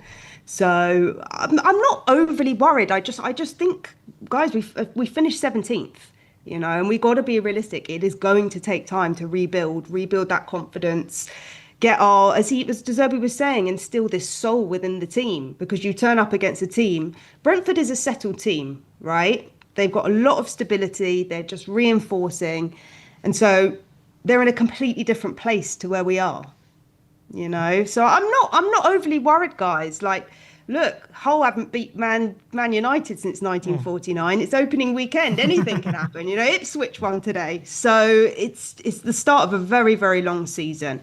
And I think we're just going to have patience. And I know we are Spurs fans, so we don't like that, because we're forever living for that moment, right? But that is the process of a rebuild, and we've never, as a fan base, been able to stomach it before. So I don't think from the fan base as a majority thing we're going to be able to do it now. We just have to trust that it is going to take time. This was definitely the worst performance under De Zerbi that we've seen since he came to the club. Probably worse than Sunderland, his first game, right? Yeah, I agree. But do you not think De Zerbi got team selection wrong in case of, Bentancur could have started it ahead of Lucas Bergvall? Maybe, but look, at the end of the day, he came out and told us yesterday in the embargoed section that he had faith in Bergvall, and Bergvall was going to stay this season. So he might have seen something in training and had to back his decision, and Bergvall was briefed. At the end of the day, he gave Bergvall the opportunity to show himself, to say, look, if you want to stay and fight for your place, this is what you need to do. Show us what you did in training. And he didn't, which just proves where Bergvall is at. I don't think that's necessarily the fault of De Zerbi. Why? Do you guys think that was maybe a mistake? I was saying before the game, I think it should be Bentancur and Tonali alongside each other because, you look at the back four, not much pace there, and they're all four players that's never played with each other. So there's always going to be a lack of cohesion there, lack of pace there. So I just felt like we needed a bit more screening of that back four, and I think that's what came to pass, particularly in the first half. Yeah, but I do think, though, if you have Tonali and Fernandes, i.e. Fernandes in his right position instead of Bergvall, I do think he is a better presser. Because the whole point of that position is to catch the press, right? Which the ball was just going through Bergvall. There was 3-4 times. Yeah. Ultimately, that third goal came from a mistake, right? But I think maybe if you have Fernandes there, you have a bit more creativity as well. So I think it's about finding the balance of the team as well. Yeah. I see what you're saying, but look, whatever he would have done, it wouldn't have been right. Because we looked more settled. I was just talking about this game specifically. Obviously, moving forward, I want Tonali and Fernandes to start in the middle of the park, 100%. But just this game specifically, first game, a lot of players not ready, a lot of players there. Just give us a bit more solidity in the middle of the park. Yeah, but look, he's got to trust his players as well, They've got to step up to it. And Bentancur is one of them. This is good. Who knows? Maybe Bergvall now gets sold. I mean, we might have missed the window, guys, on that 60 mil. Yeah, he might not be here next week. You know what I mean? Even De Zerbi can say what he wants in the embargoed section, but if the pressure comes too strong, it's the player has to step up and prove themselves. So Bergvall's not going to be starting again for a while until he redeems himself. So he might now say, well, now's my window of opportunity. Because if he gets less minutes, has he just knocked 10 mil off his off his transfer fee? One game. There's also been quite a bit of talk about Kinski today. Didn't cover himself in much glory with that second goal. There's still question marks about him, isn't there? I know he had a great 7 games and we trusted him to be our number one. But what do you think of that decision based on what you saw today? Yeah, I mean, look, I don't know. My dad was saying that the ball did have a lot of spin on it. And he did parry the ball. So he maybe could have done better. But if Bergvall would have done his job in the first place, that never would have fallen to him anyway. So, yes, he should have done better. But he did parry the ball. He did manage to get it. So maybe we got our redemption when they missed their penalty. But look, Kinski's going to have to grow into this role as well. I mean, I did say, maybe that was why we were looking at, was it the Villa keeper? Emi Martinez. I think there were some links there, yeah. Yeah, I thought maybe there's a reason why there's still rumours floating about that. But look, Kinski's going to have to grow into it as well. He's going to have to get his confidence back as well. I think he definitely had a better second half, for sure, Kinski, for me personally. But yeah, it was shambles. Guys, after the second goal, it was just head loss. What do you think Spurs can achieve this season?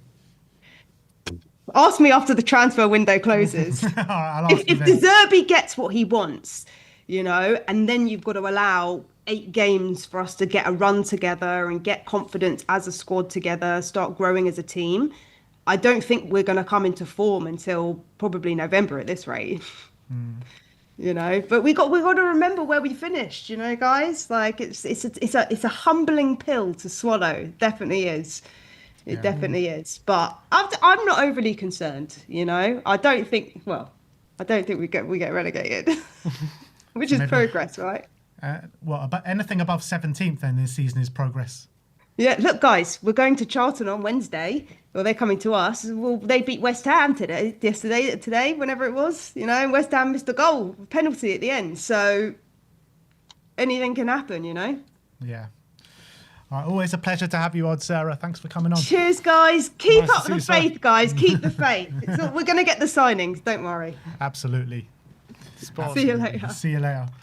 So that was Sarah from the there's Stands. Go some give more- her a follow. More And quotes look, from De Zerbi quickly. He said on Bergvall, he said, Bergvall, the second goal, I didn't think he played bad today, even if I substitute him at half time. But Bergvall in the next 2 years, he will not lose that ball in that moment of the game again. But there are steps to become better. well, it's great. It's great that we're talking about in 2 years' time, but we need players now.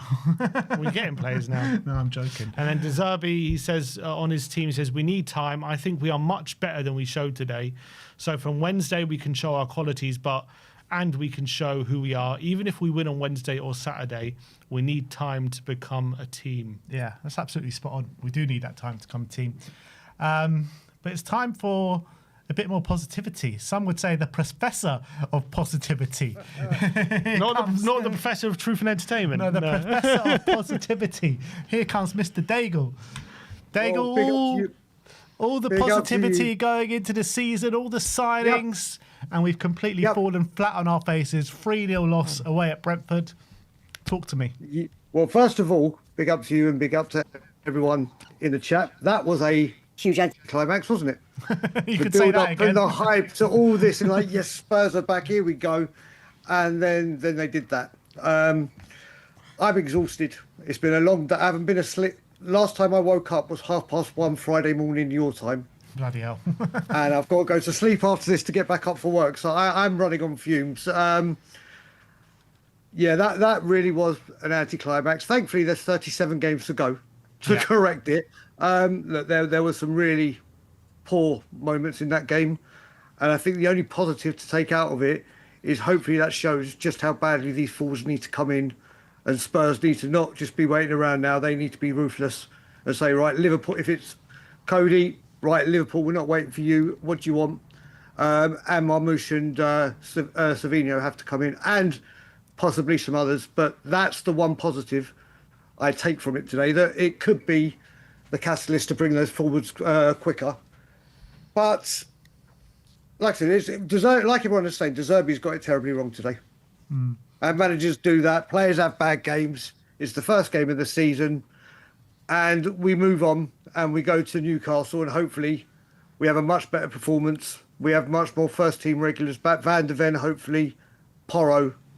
But there were some shockers in that performance today. So Brian, everyone's saying De Zerbi got it wrong. I'm not saying there aren't things he could have done differently, but like, what changes do you think he could have made that maybe could have brought us a result? Because I don't think switching Berger off Bentancur gets us a draw today. I really don't. Look, but first of all, like Sarah said, Brentford were fantastic. They were fantastic, just as poor as bad as we were. We were struggling with midfield last season. Like Stel said, Bentancur and Paolini were reunited.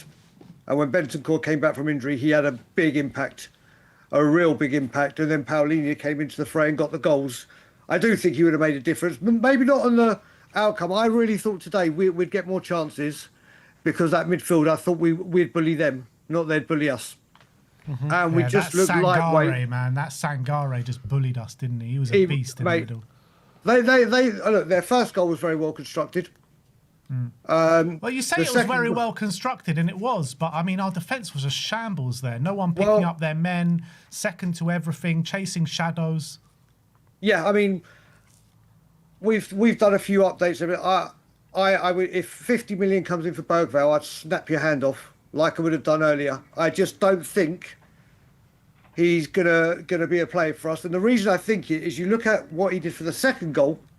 We saw we saw all the highlight videos from Sweden, and he was showing his techers and taking players on and showboating. It was easy for him. He could just glide along the pitch and do everything. I just see he struggles, especially when he's that close to goal. And I think he just was too casual, and it led to trouble. And he wasn't really marking for the first goal, was it? He let his man go. Yeah. And Brentford punished us. You can't do that in the Premier League. Like we were talking last week when we looked a little bit loose against Hoffenheim, but there were some nice bits of play and everything. And don't get me wrong, there were some nice passages of play today. There was it was all nice, pretty football, and then when it got up to the strikers or the attackers, it just went dead. Mm-hmm. It just went dead. That Gallagher shot when Mikey Moore was wide, he should have just laid it on. And Mikey Moore, I'm sorry, this is why Mikey Moore needs a loan.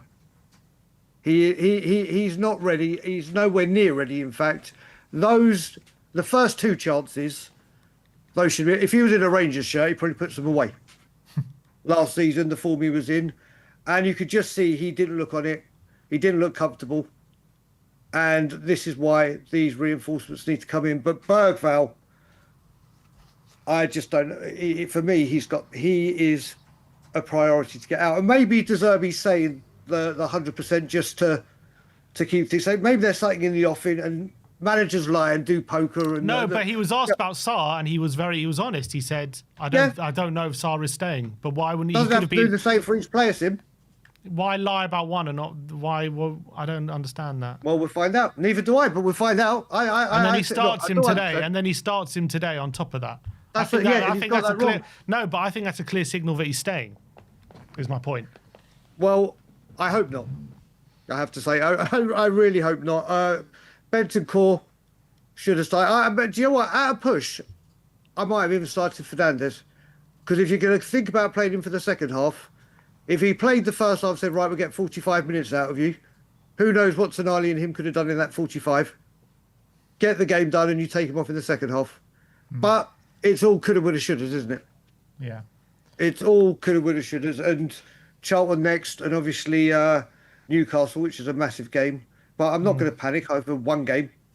So is it just one game, move past it, put it behind you, and forget it happened kind of game? For me, yeah, I can't remember which guest when I was coming home from the yard said that you look at managers and their first days of the season. We don't always have the best first days of the season, and that doesn't reflect how the season ends or continues. Even when you look at, we talk about the Poch team a lot, that didn't kick in until November. Yeah. And this is with a massive squad overhaul.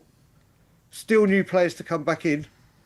You look at do you know when they went off to the stands and you saw Kudus, Xavi, Van de Ven, Porro? Obviously, Xavi's out for a long time. You put those four in when they're back, and it's a completely different unit. Then you add obviously the three players that will hopefully be coming in as a front line, and we are a completely different outfit, which will be ruthless, which will have some guile, have some creativity. And I think that's what we lost today. I think Savinho would have ripped people apart. Tell and Moore just didn't want to take their man on, and that's one thing Savinho will do. He will just run at men and take them on for fun and just literally try to get past them every single time and create something of his own, like a Ginola kind of type player used to do, where he'd just get the ball and he'd be right, I'm going to do this myself. So we have to hope he comes in. We've got to. I'm just seeing a quote here from De Zerbi in his press conference. He said, I knew after the Hoffenheim game, I said we are not in the right point. We are late for the start of the Premier League. Exactly what we were all saying. So who's to blame for that, do you think? Mate, it's... I've heard you asking questions. I can remember when you and you two were doing it when you were at home, Sim, about the preparation for this season. Mm-hmm. I don't know when Spurs plan these tours, like if it's a year in advance. We obviously find out halfway through the season. They're over a year in advance. Because I remember when I was in Korea, they were telling me where we're going next year. Okay, so to do that in a World Cup year, when some World Cup players will be easier, the players have been scattered all over. Then they're flying all the way to Australia. When you're hopefully trying to get deals done, when we went quiet, maybe it would have been better to do something in Europe. Maybe it would have been better to stay home and do a little tour around home. I know to go out and see the fans around the world because we have such a huge fan base, but the preparation of the season ahead should always be the priority. So I think that has had a knock-on effect. But like we said, we've still got, what is it now, 9-10 days of the window left? Yeah. I expect Spurs to be exceedingly busy incomings and outgoings. Then the real evaluation of what we've done, and hopefully everyone will be available. And I honestly believe we will be a completely different unit, and this will be a bad day at the office. And it really was. It was a bad day at the office from top to bottom. But first game of the season, yes, we would have loved 3 points. We're bottom of the league at the moment. Oh, for the days of 17th. Oh, for the days of the lofty 17th. But we'll be shooting up that table, I believe, soon enough. And it just needs a bit of tinkering. And De Zerbi, like we were talking when I was last on, I think this is De Zerbi's team by the end of this window. I can't remember, or there hasn't been a manager in this era that has been backed so heavily in like their first window. Players out, players in, contracts. So there's a lot of pressure on De Zerbi, and there's going to be a lot of accountability. And for me, today, he's got to take the lot of it. Yeah, absolutely. But look, back on the preparation thing, I do think, obviously, going to Australia was a terrible idea. And if Van de Ven is literally come back completely fine and he's not well because of the flight or whatever, I don't know if that's a genuine excuse or not, then obviously that's a damning indictment of how poor the planning was. But there was a lot of kind of issues that we've had that have been out of our control going into the season. So I think it's a bit of both, to be honest. A bit of poor planning and a bit of just unlucky injury situations going into it as well. And obviously not getting the forward signings in before the start of the season plays into that. So look, I'm not concerned, just like you going forward into the season. I still think we're going to have a very good season. And I think you'll see a much different team at Newcastle. So has your opinion in terms of what we can achieve this season hasn't changed after today? No. It's the first game of the season. Like you said, we went to Australia and New Zealand. It wouldn't have mattered if it had been America or anywhere. This is what happens now in modern day football. If we want to start spending the big money, it's going to happen more often. And the fans around the world have the right to see their football club. Mm-hmm. But I think in World Cup and maybe Euros years, they should do it a little bit closer to home. So with all the football they've been playing, or if any business needs to be done after, because you know what player sales are like, if people have good tournaments, maybe that could be taken into consideration. But like I said, first game, we dust ourselves down, we move on, we fight again. Window will be busy. Hopefully we'll reflect on it and say, do you know what we've done has been sodding incredible. The forwards are there. The injured players have come back. We need Kudus back. Yeah. We need Kudus back at Savino. There's two players that will just give those fullbacks different. Like, will they want to bomb forwards? Van de Ven is massive. Exactly. Yeah. I mean, one of the things I loved. Do you remember that first half with that Andy Robertson? Andy Robertson did a really smart tackle in our penalty area midway through the first half. That was the only takeaway I can remember from that first half. Yeah. And that's not good enough. Like I said when I came on and started, it was a huge anticlimax. Let's hope the next 2 games we have this week pick the spirits up and we go from there. Big up, Daigle. Always a pleasure to have you sleep. On. Big up, brothers. Have a great day. Get some rest, mate. Get some rest. You definitely need it after that 90 minutes of football. I definitely do, mate. If I watch it again, I'll fall asleep like that. So I'll speak to you soon, boys. Big up. Bye-bye. Any other quotes to get through with De Zerbi? So he was asked about the defeat. He says, I was surprised. I'm suffering for this defeat. But if you analyse last season with the defensive line and this season, it's 4 new defenders and Tonali and Bergvall in the middle. Yeah, basically what we were saying before the game. But anyway, Nate, he's been waiting a long time. Sorry, Nate, but let's bring him on. Long time no see. Hope you had a good summer. Back to reality. Yep. Back to our beloved Tottenham Hotspur.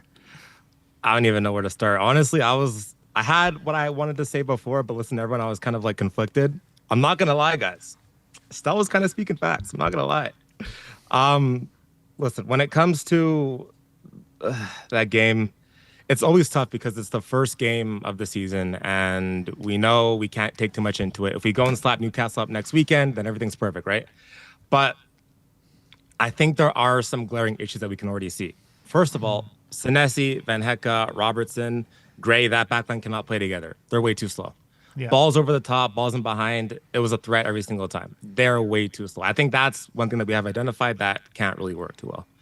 The next part is, and I agree with Stella on this, is I don't think we can carry this many kids. I just don't think we can. I like Bergvall a lot. But carrying Bergvall, Gray, tell all these young guys it's just too much.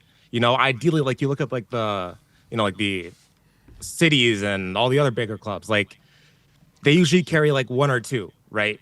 We, for a long time, for 2 seasons, have been carrying so many youngsters, and that is why we finished 17th. And we saw it again today. Like, whenever we do play these guys all together, it's problems. It is problems. So whether we sell Bergvall or loan him, honestly, I would love a loan for Bergvall, but I don't think you would want that. But I don't think we can play all these guys together. The thing is, I don't think us and Stel, or definitely me or Stel, even disagree on that. I think, you know, the thing we disagree on is him just calling them outright terrible players, where I just don't believe they are terrible players. I believe they're good players when they're on right, and they're just up and coming players. But I agree, we shouldn't be playing them all together, and we're not going to be playing them all together because we've signed players in their positions and very good players at that. So I don't think that's going to be an issue moving forward. I agree. The only thing that I was thinking about is, again, we've had this injury crisis for a while. Hopefully it started out now, but a couple of key injuries to guys like Savinho, Marmouche, Tonali, Fernandez, and then that's what we're going to be seeing. That's my concern. And I know we're not going to be able to sign a bunch of suitable bench players all in one window. We can't do it all in one window. That's the reality. But this is what De Zerbi has to think about. How can we get the best out of the players that we have, and what combinations can we put together so that we can ensure that we get the best result possible? And I think we've learned that, like I said, we can't play all these youth players together. But I don't want to be all doom and gloom, because I want to talk about Fernandez. Because I think Fernandez, top player, man. Baller.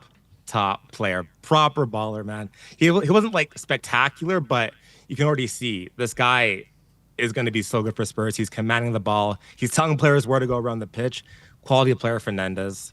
Madison, I mean, I might be like one of the minorities here, but I don't think he was all that great. I know he's coming off of a big injury, but he just looks a couple steps off it, and hopefully that'll get better with time. But I don't know what the players in his position that got ACLs, but I do kind of worry about if he's going to be able to get back up to pace or not. The thing is, Nate, let me just stop you there on Maddison. Do you not think he looked a lot more sharp? I'm not saying he had a great game by any stretch of the imagination, but do you not think he looked a lot more sharp than he looked last week against Hoffenheim?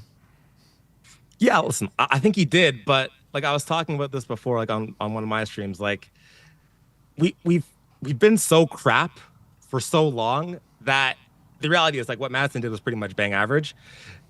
We're kind of, our perception of what is good and what is not is kind of skewed, if we're being completely honest. Like, we finished 17th twice in a row, guys. One pass and we all go absolutely mental. One flick around a man and it's like, oh my gosh, he's the best thing since sliced bread, right? Like, listen, he was bang average. Let's just keep it a buck. Like, it's nothing crazy. And I listen, Madsen's one of my favorite players. He's right there. Like he's one of my favorite players, man. But I just hope he can get up to speed. And the problem is that there's not really anyone else in his position right now that can play there. You know what I mean? Like, he's our 10. He's our guy. He's what we need him to be good right away. If he's not good right away, then we're going to have problems like we saw today. We had no creativity until he came on.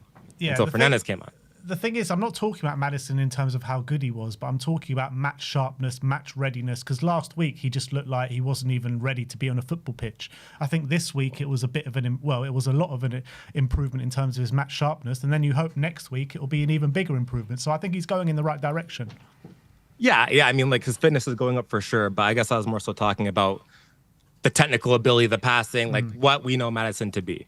Yeah. That's what I was more so talking about. But, I mean, either way, again, it's one game, but it's hard not to look at it and just be worried, because I was watching that game and I was thinking, like, this feels very familiar to what we experienced for 2 years straight. Yeah. And I don't know, like you guys were talking about, the preseason preparations could go into that, but again, it's like, at least towards the end of last season, like, I saw the fight, I saw even the strength in the players, like the physicality. I didn't see none of that today. And we have to give credit to Brentford as well. You know, they've been settled for a while. They've gone up levels, Brentford. But there was no physicality from players either today. So just quickly on that, because I thought today from set pieces especially, we got massively bullied by Brentford and they were creating lots of chances. And what worry I have for that is I don't know if changes to the team that we're suggesting, you know, bring Savinho, Marmouche, maybe a Maddison in, even Fernandez, Van de Ven, is that going to massively increase the physicality in terms of that element to a level that we're now not going to be bullied from set pieces to a similar extent. Because I thought, like today, every set piece, Brentford were pretty much winning it every time. And even Van Hecker today, he won 2 of his 7 aerial duels. He got bullied today. Like, is that just going to change with different players? You know what I mean? Well, you look at the players that we've signed. If you look at their stats, none of them are really good aerially. I think Van Hecke's poor aerially. I think Senesi is very poor aerially. I think Robertson also doesn't have the greatest aerial stats. Like, our back line, Van de Ven as well, we've known he's not good in the air. Mm-hmm. There's a lot of issues. I think that's going to be one of our biggest weaknesses this season is set pieces. I think we're going to have a tough time defending them. I think we're going to have a tough time scoring them if we're going to go for headers in the air. Even Marmouche. I don't think Marmouche has good aerially either. Mm-hmm. So that's a big area for concern. And again, like, we're not going to get everything right in one window, but there's holes in what we're trying to do in terms of the aerial ability and the set pieces that I think could definitely hinder us, especially with this Premier League and how the Premier League is nowadays, with it being a huge part of how teams play is being the set pieces. So yeah, there definitely is a gap. But again, like, this is why you have to like figure out like what combinations work better.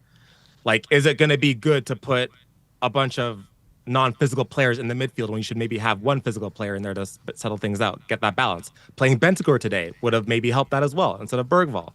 You know, it's just about getting the right combinations that De Zerbi has to learn. So I know we want it to be like the first 10 games of Ange to click right away, but I don't think it's going to be like that. Yeah, I think we were all kind of envisaging that, like, first 10 games of Ange will be top of the league and everything like that. But look, the reality is we had so many injury problems going into the season, so many players to integrate, even signings that we haven't even made yet, which are so pivotal to this team. It's going to be a slow burner, isn't it? And I think we just need to accept that. It is, but it also kind of raises my concern. It's like we've been dealing with these injuries for 2 years. Yeah. Right? It is definitely a problem, and it's excuse or whatever, but we need to prepare for these things. We got to expect that, okay, there might be an injury crisis. So maybe I'm just thinking now, like, maybe we shouldn't get like guys like Bergvall go. Maybe we shouldn't get like guys like Greg or whatever, because we need bodies, because players are going to drop. Exactly. They will drop. So we need to have the proper players in. We need to have the proper preparations in place so that we can deal with that.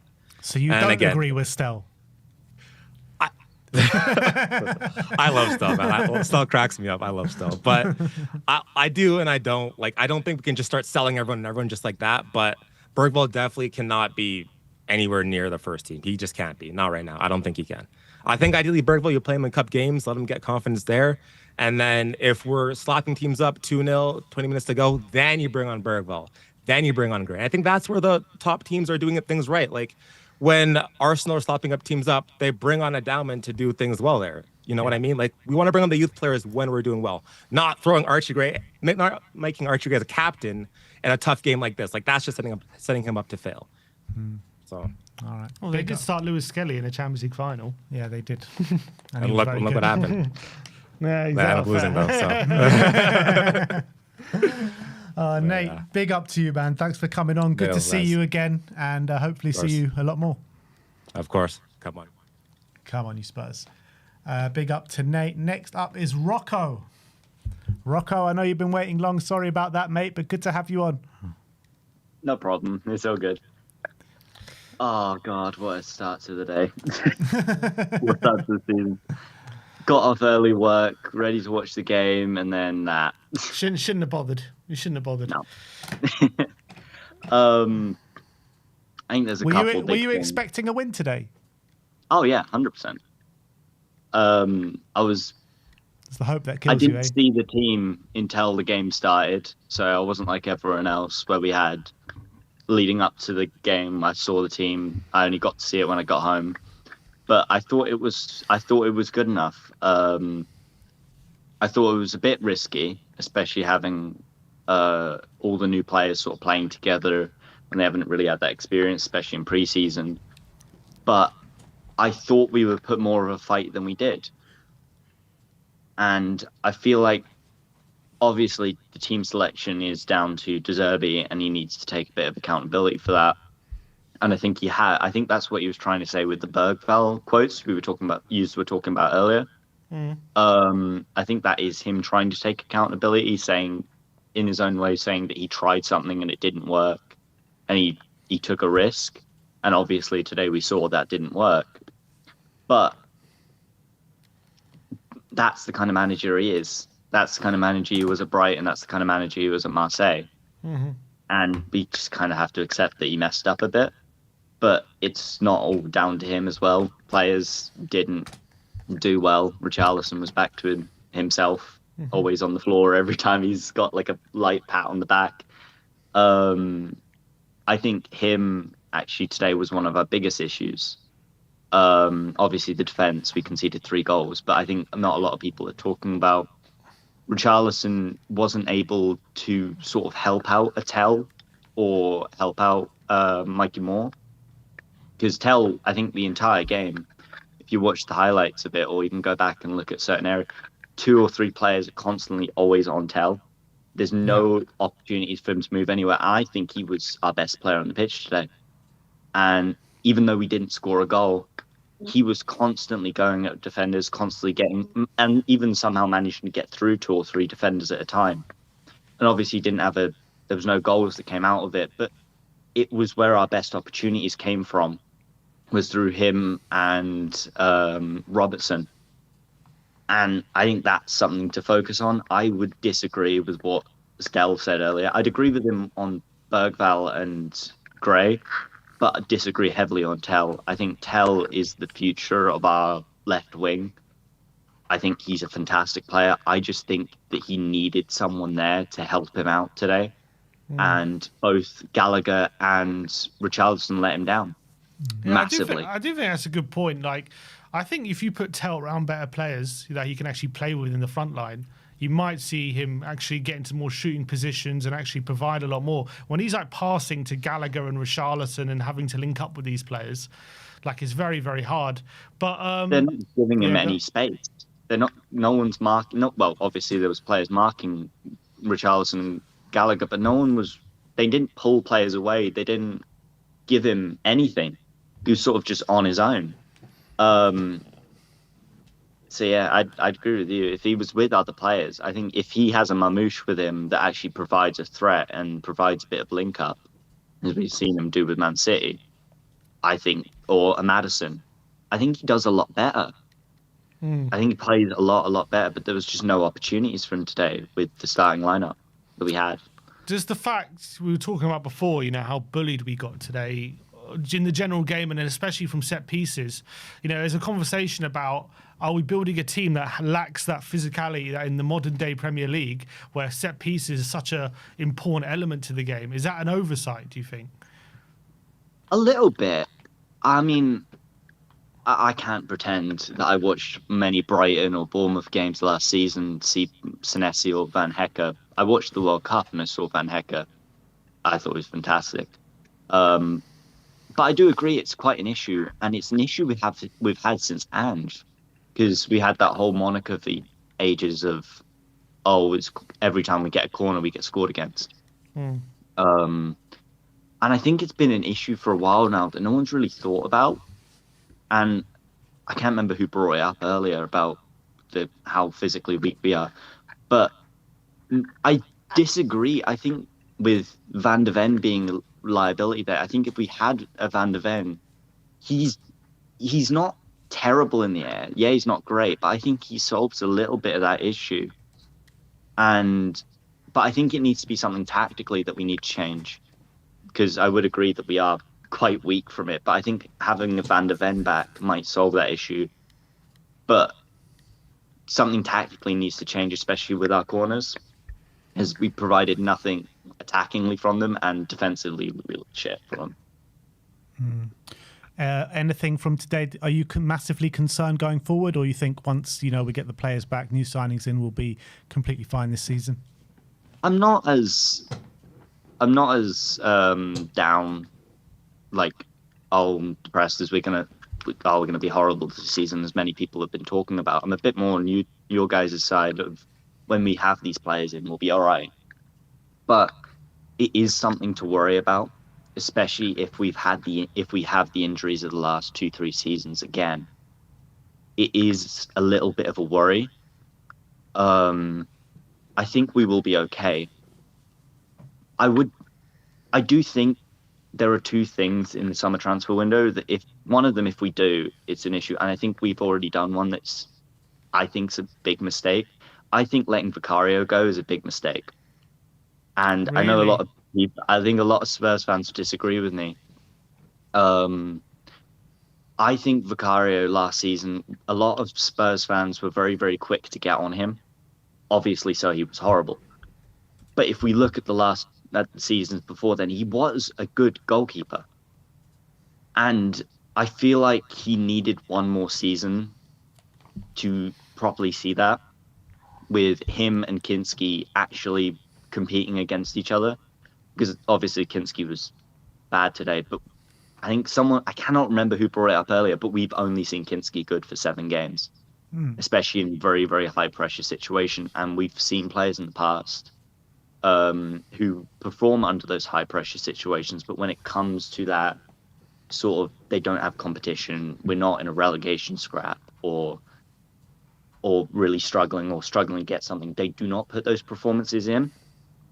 And I don't think defensively it was all Kinski's fault, but I think having Vicario still in the squad as a first choice competitor with Kinski was needed this season, because Vicario is a very, very good goalkeeper. And I think the context of him having an injury last year and him not really dealing with it was sort of thrown out the window and no one really considered it. I think he will go on and do very, very good things with Juventus. I think there's a reason Juventus pushed for him. I think there's a lot of clubs. Trent. I think we let go of him way too quick. And I also think we shouldn't loan out Mikey Moore, which is also quite a hot take. I think Moore is just a kid. And he obviously is a start in the Premier League. He played majority of the game. He had 3 good chances and he put himself in those positions. Obviously, the finishing wasn't great. Third one was, I think, a good save by keeper, but the other 2 was just straight at him. I think if that shooting is solved, and I do not think that's solved in the Bundesliga by going to Cologne. Is it Cologne? Yeah. Cologne, yeah.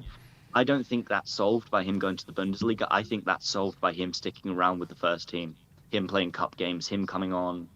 Like kind of what was said earlier, with him coming on when we're winning games, when we're 2-0 up, 3-0 up.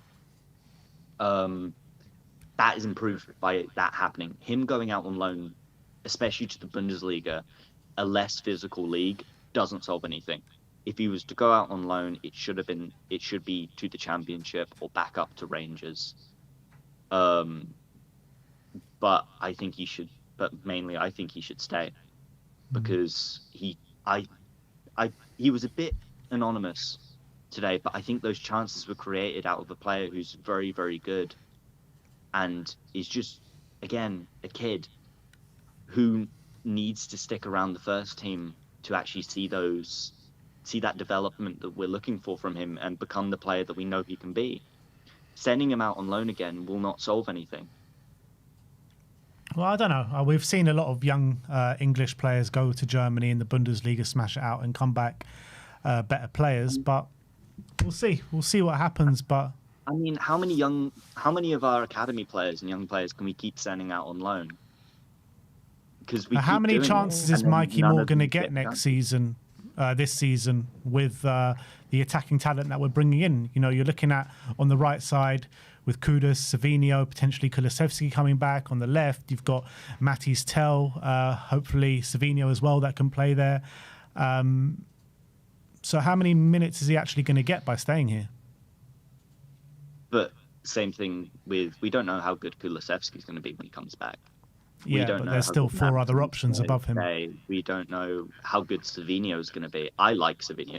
Don't get me wrong. I've been trumping this guy since we were talking about him fucking last year. But I think he should stick around, especially as a Spurs academy player.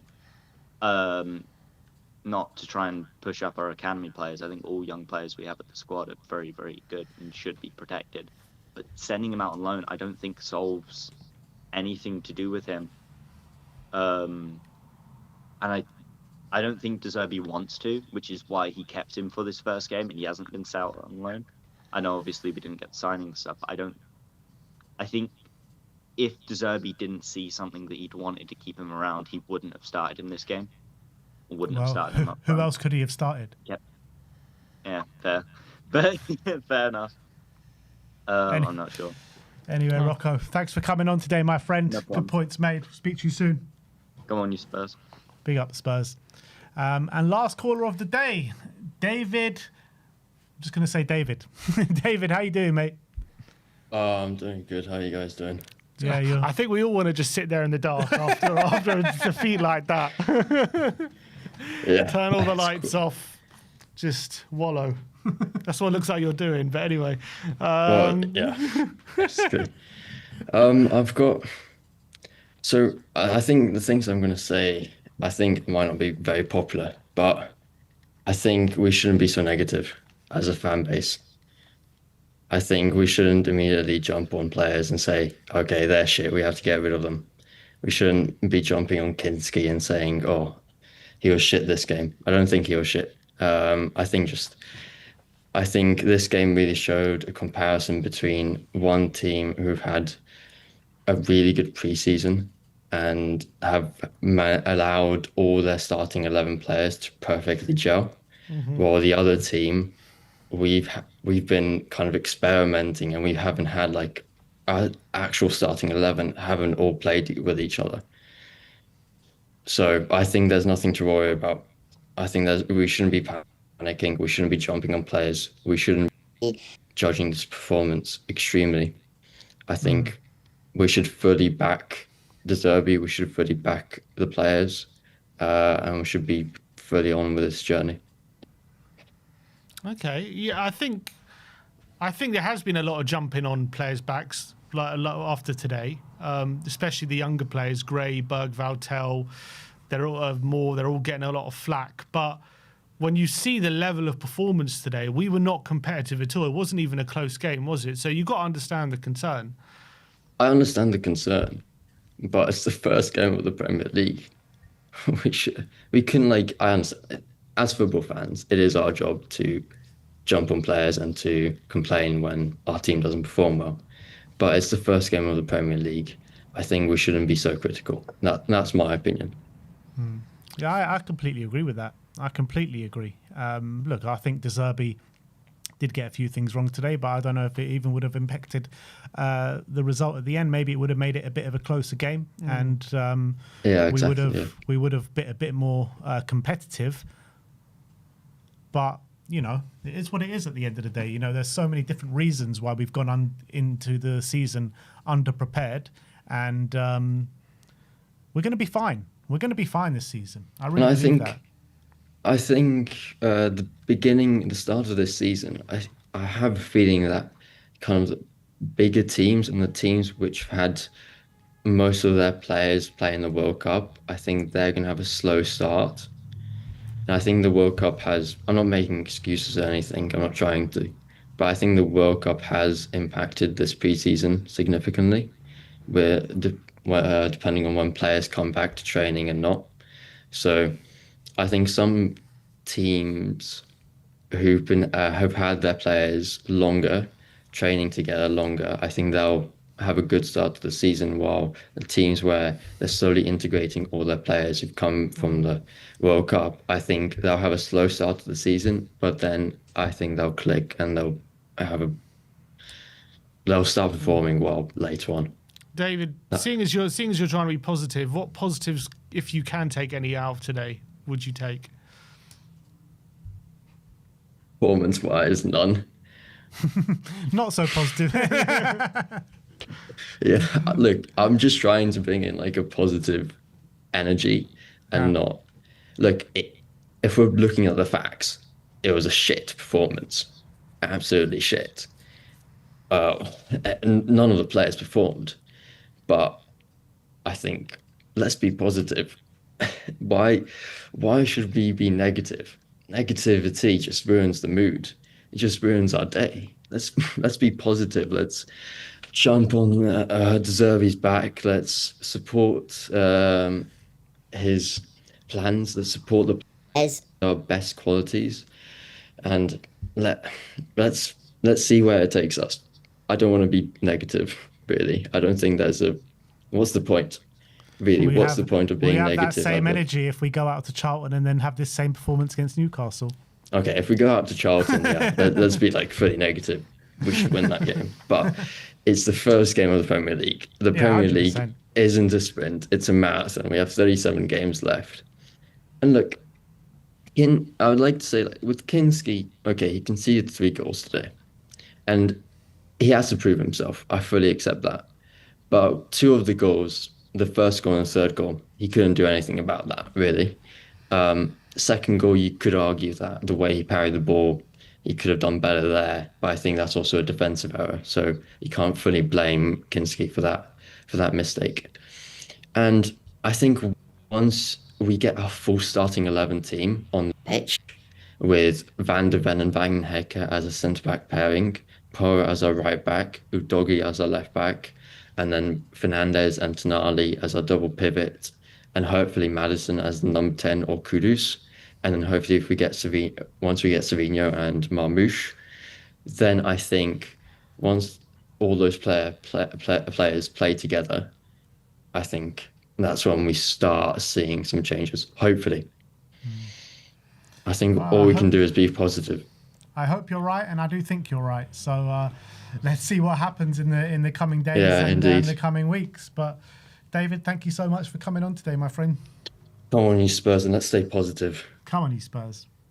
Big up the positivity. Nice way to end the show. Well, we haven't ended just yet. We haven't ended the call-in sessions anyway. We do have a Tottenham update to bring you. Let me just take off that scoreboard because it's frightening me. So yeah, let's get into a Tottenham update because we are still in the transfer window and Spurs are looking to make some signings in the last 8 or 9 days of the window, and obviously one of those players is Omar Marmoush. So there's been a couple of updates regarding him. Fabrizio Romano saying Marmoush, in my opinion, is going to be a Tottenham player.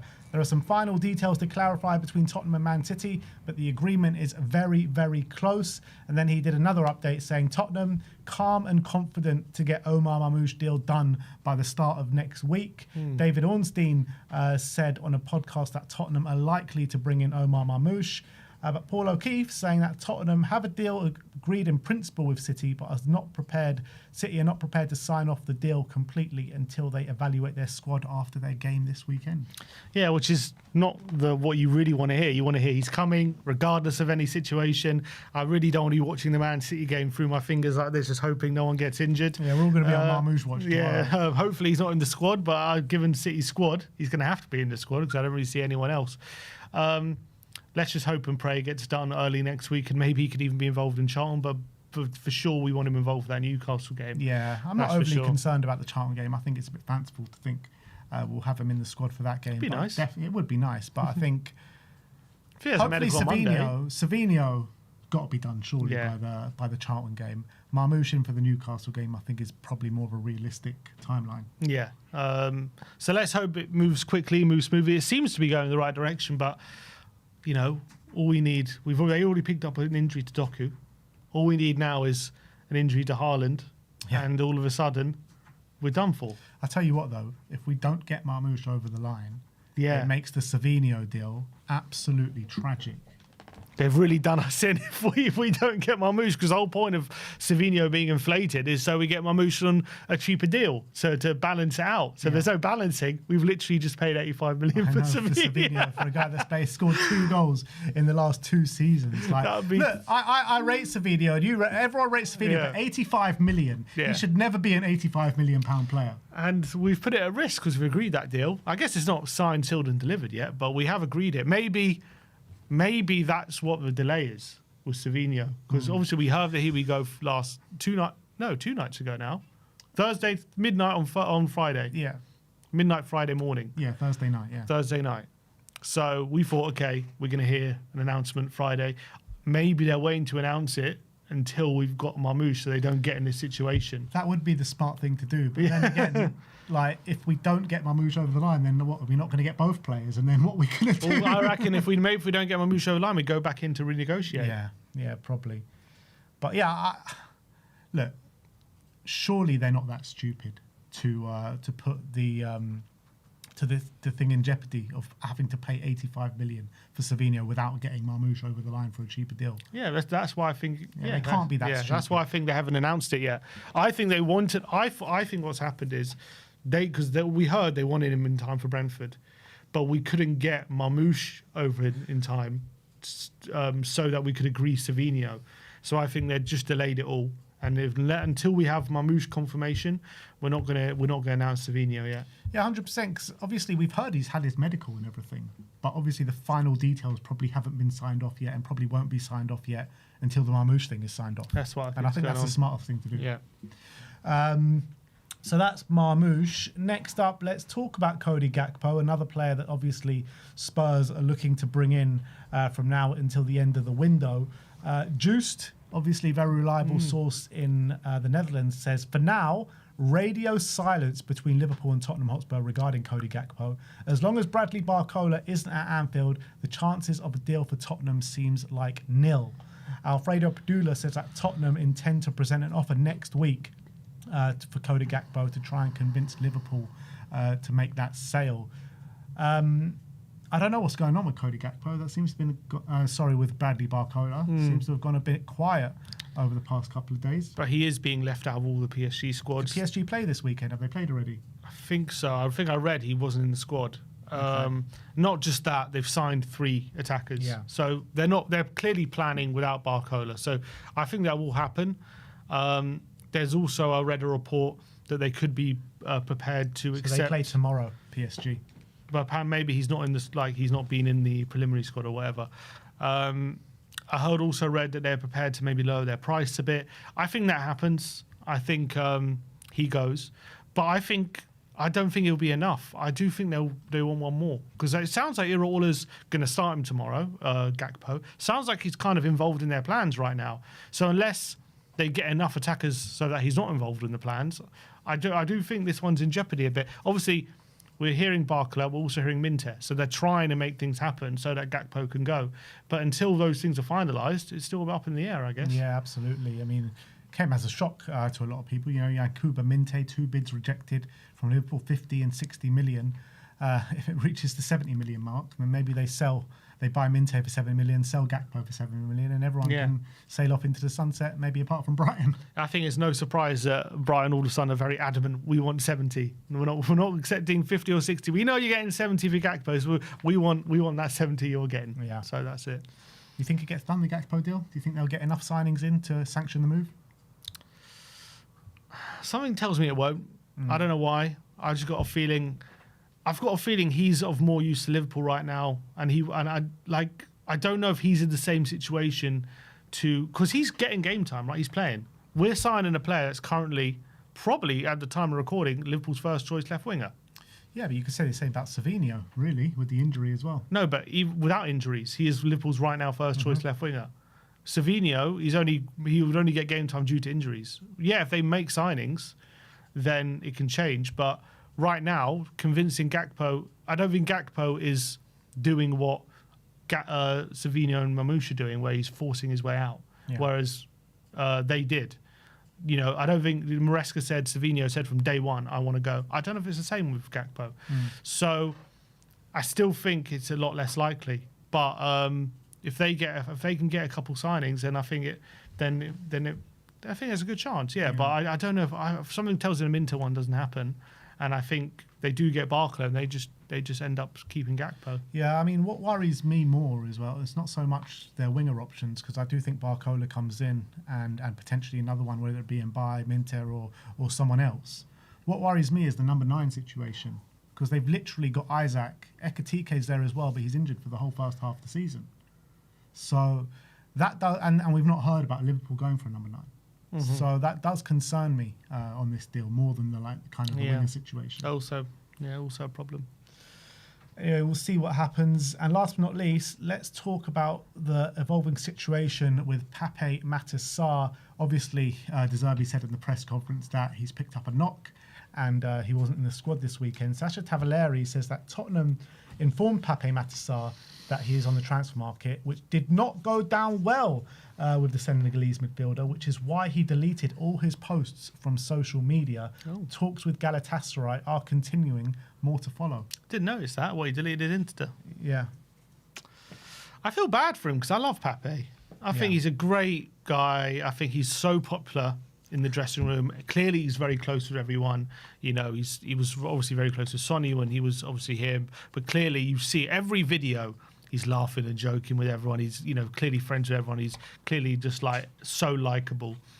So the fact that we're telling him, you got to go. First of all, he knows he's probably not going to get anywhere as good as Tottenham right now, as in terms of bigger club. And secondly, he's probably being told, look, you got a lot of friends here that you've made over the last few years, and you know you've been with them for a while now. You've been through a lot together, and we're shipping you out. You're gonna have to go find a new team. We don't want you here anymore, and that's got to be a hard pill to swallow. That's got to be something that's not nice to hear, especially where he probably feels like he's got things a lot to give. He probably feels like he's got unfinished business. He probably feels like he could be an option for Tottenham, and I think as well. I think we can all agree at his very best, maybe. That, you know, there is a player in there, I think, and he probably, obviously, all footballers believe in themselves, and he probably believes if I get to my best and under De Zerbi, I could cook. So I get why he's probably not happy with the situation, but at the end of the day, he hasn't done it in the last year. We've got big players already signed in that position. Unless he's happy to be sixth choice, he ain't going to get the minutes. He's going to have to go. So I think it's best for everyone. And I don't like that fact, and I can understand why Sarr doesn't like it. The reality is, you know, judging by the squad numbers and the foreign limits and all that. That's also, yeah. Actually, is Sarr homegrown now? Is he club trained now? Well, he didn't sign it. Did he sign at 18? He might have signed a year too late. I think because we loaned him back, didn't we, to Mets? No, I think he is a foreign player. So, I mean, judging by those numbers, he ain't even going to be in the squad for the Premier League. Yeah. Never mind, you know, being able to make a difference. So, look, he has to go. That's the reality. And look, I love Pape. I like kind of his mentality and his like kind of aura around the squad, what have you. But yeah, I mean, it feels like we have to move on from him. We have to move on from him now, and he will end up going. And obviously, it's hard for him to take. But it's just the situation, you know. This happens at football clubs. You know, you look at the situation revolving Martinelli and Arsenal now. You know, they're just. You know, did you hear Ian Wright talking about it yesterday?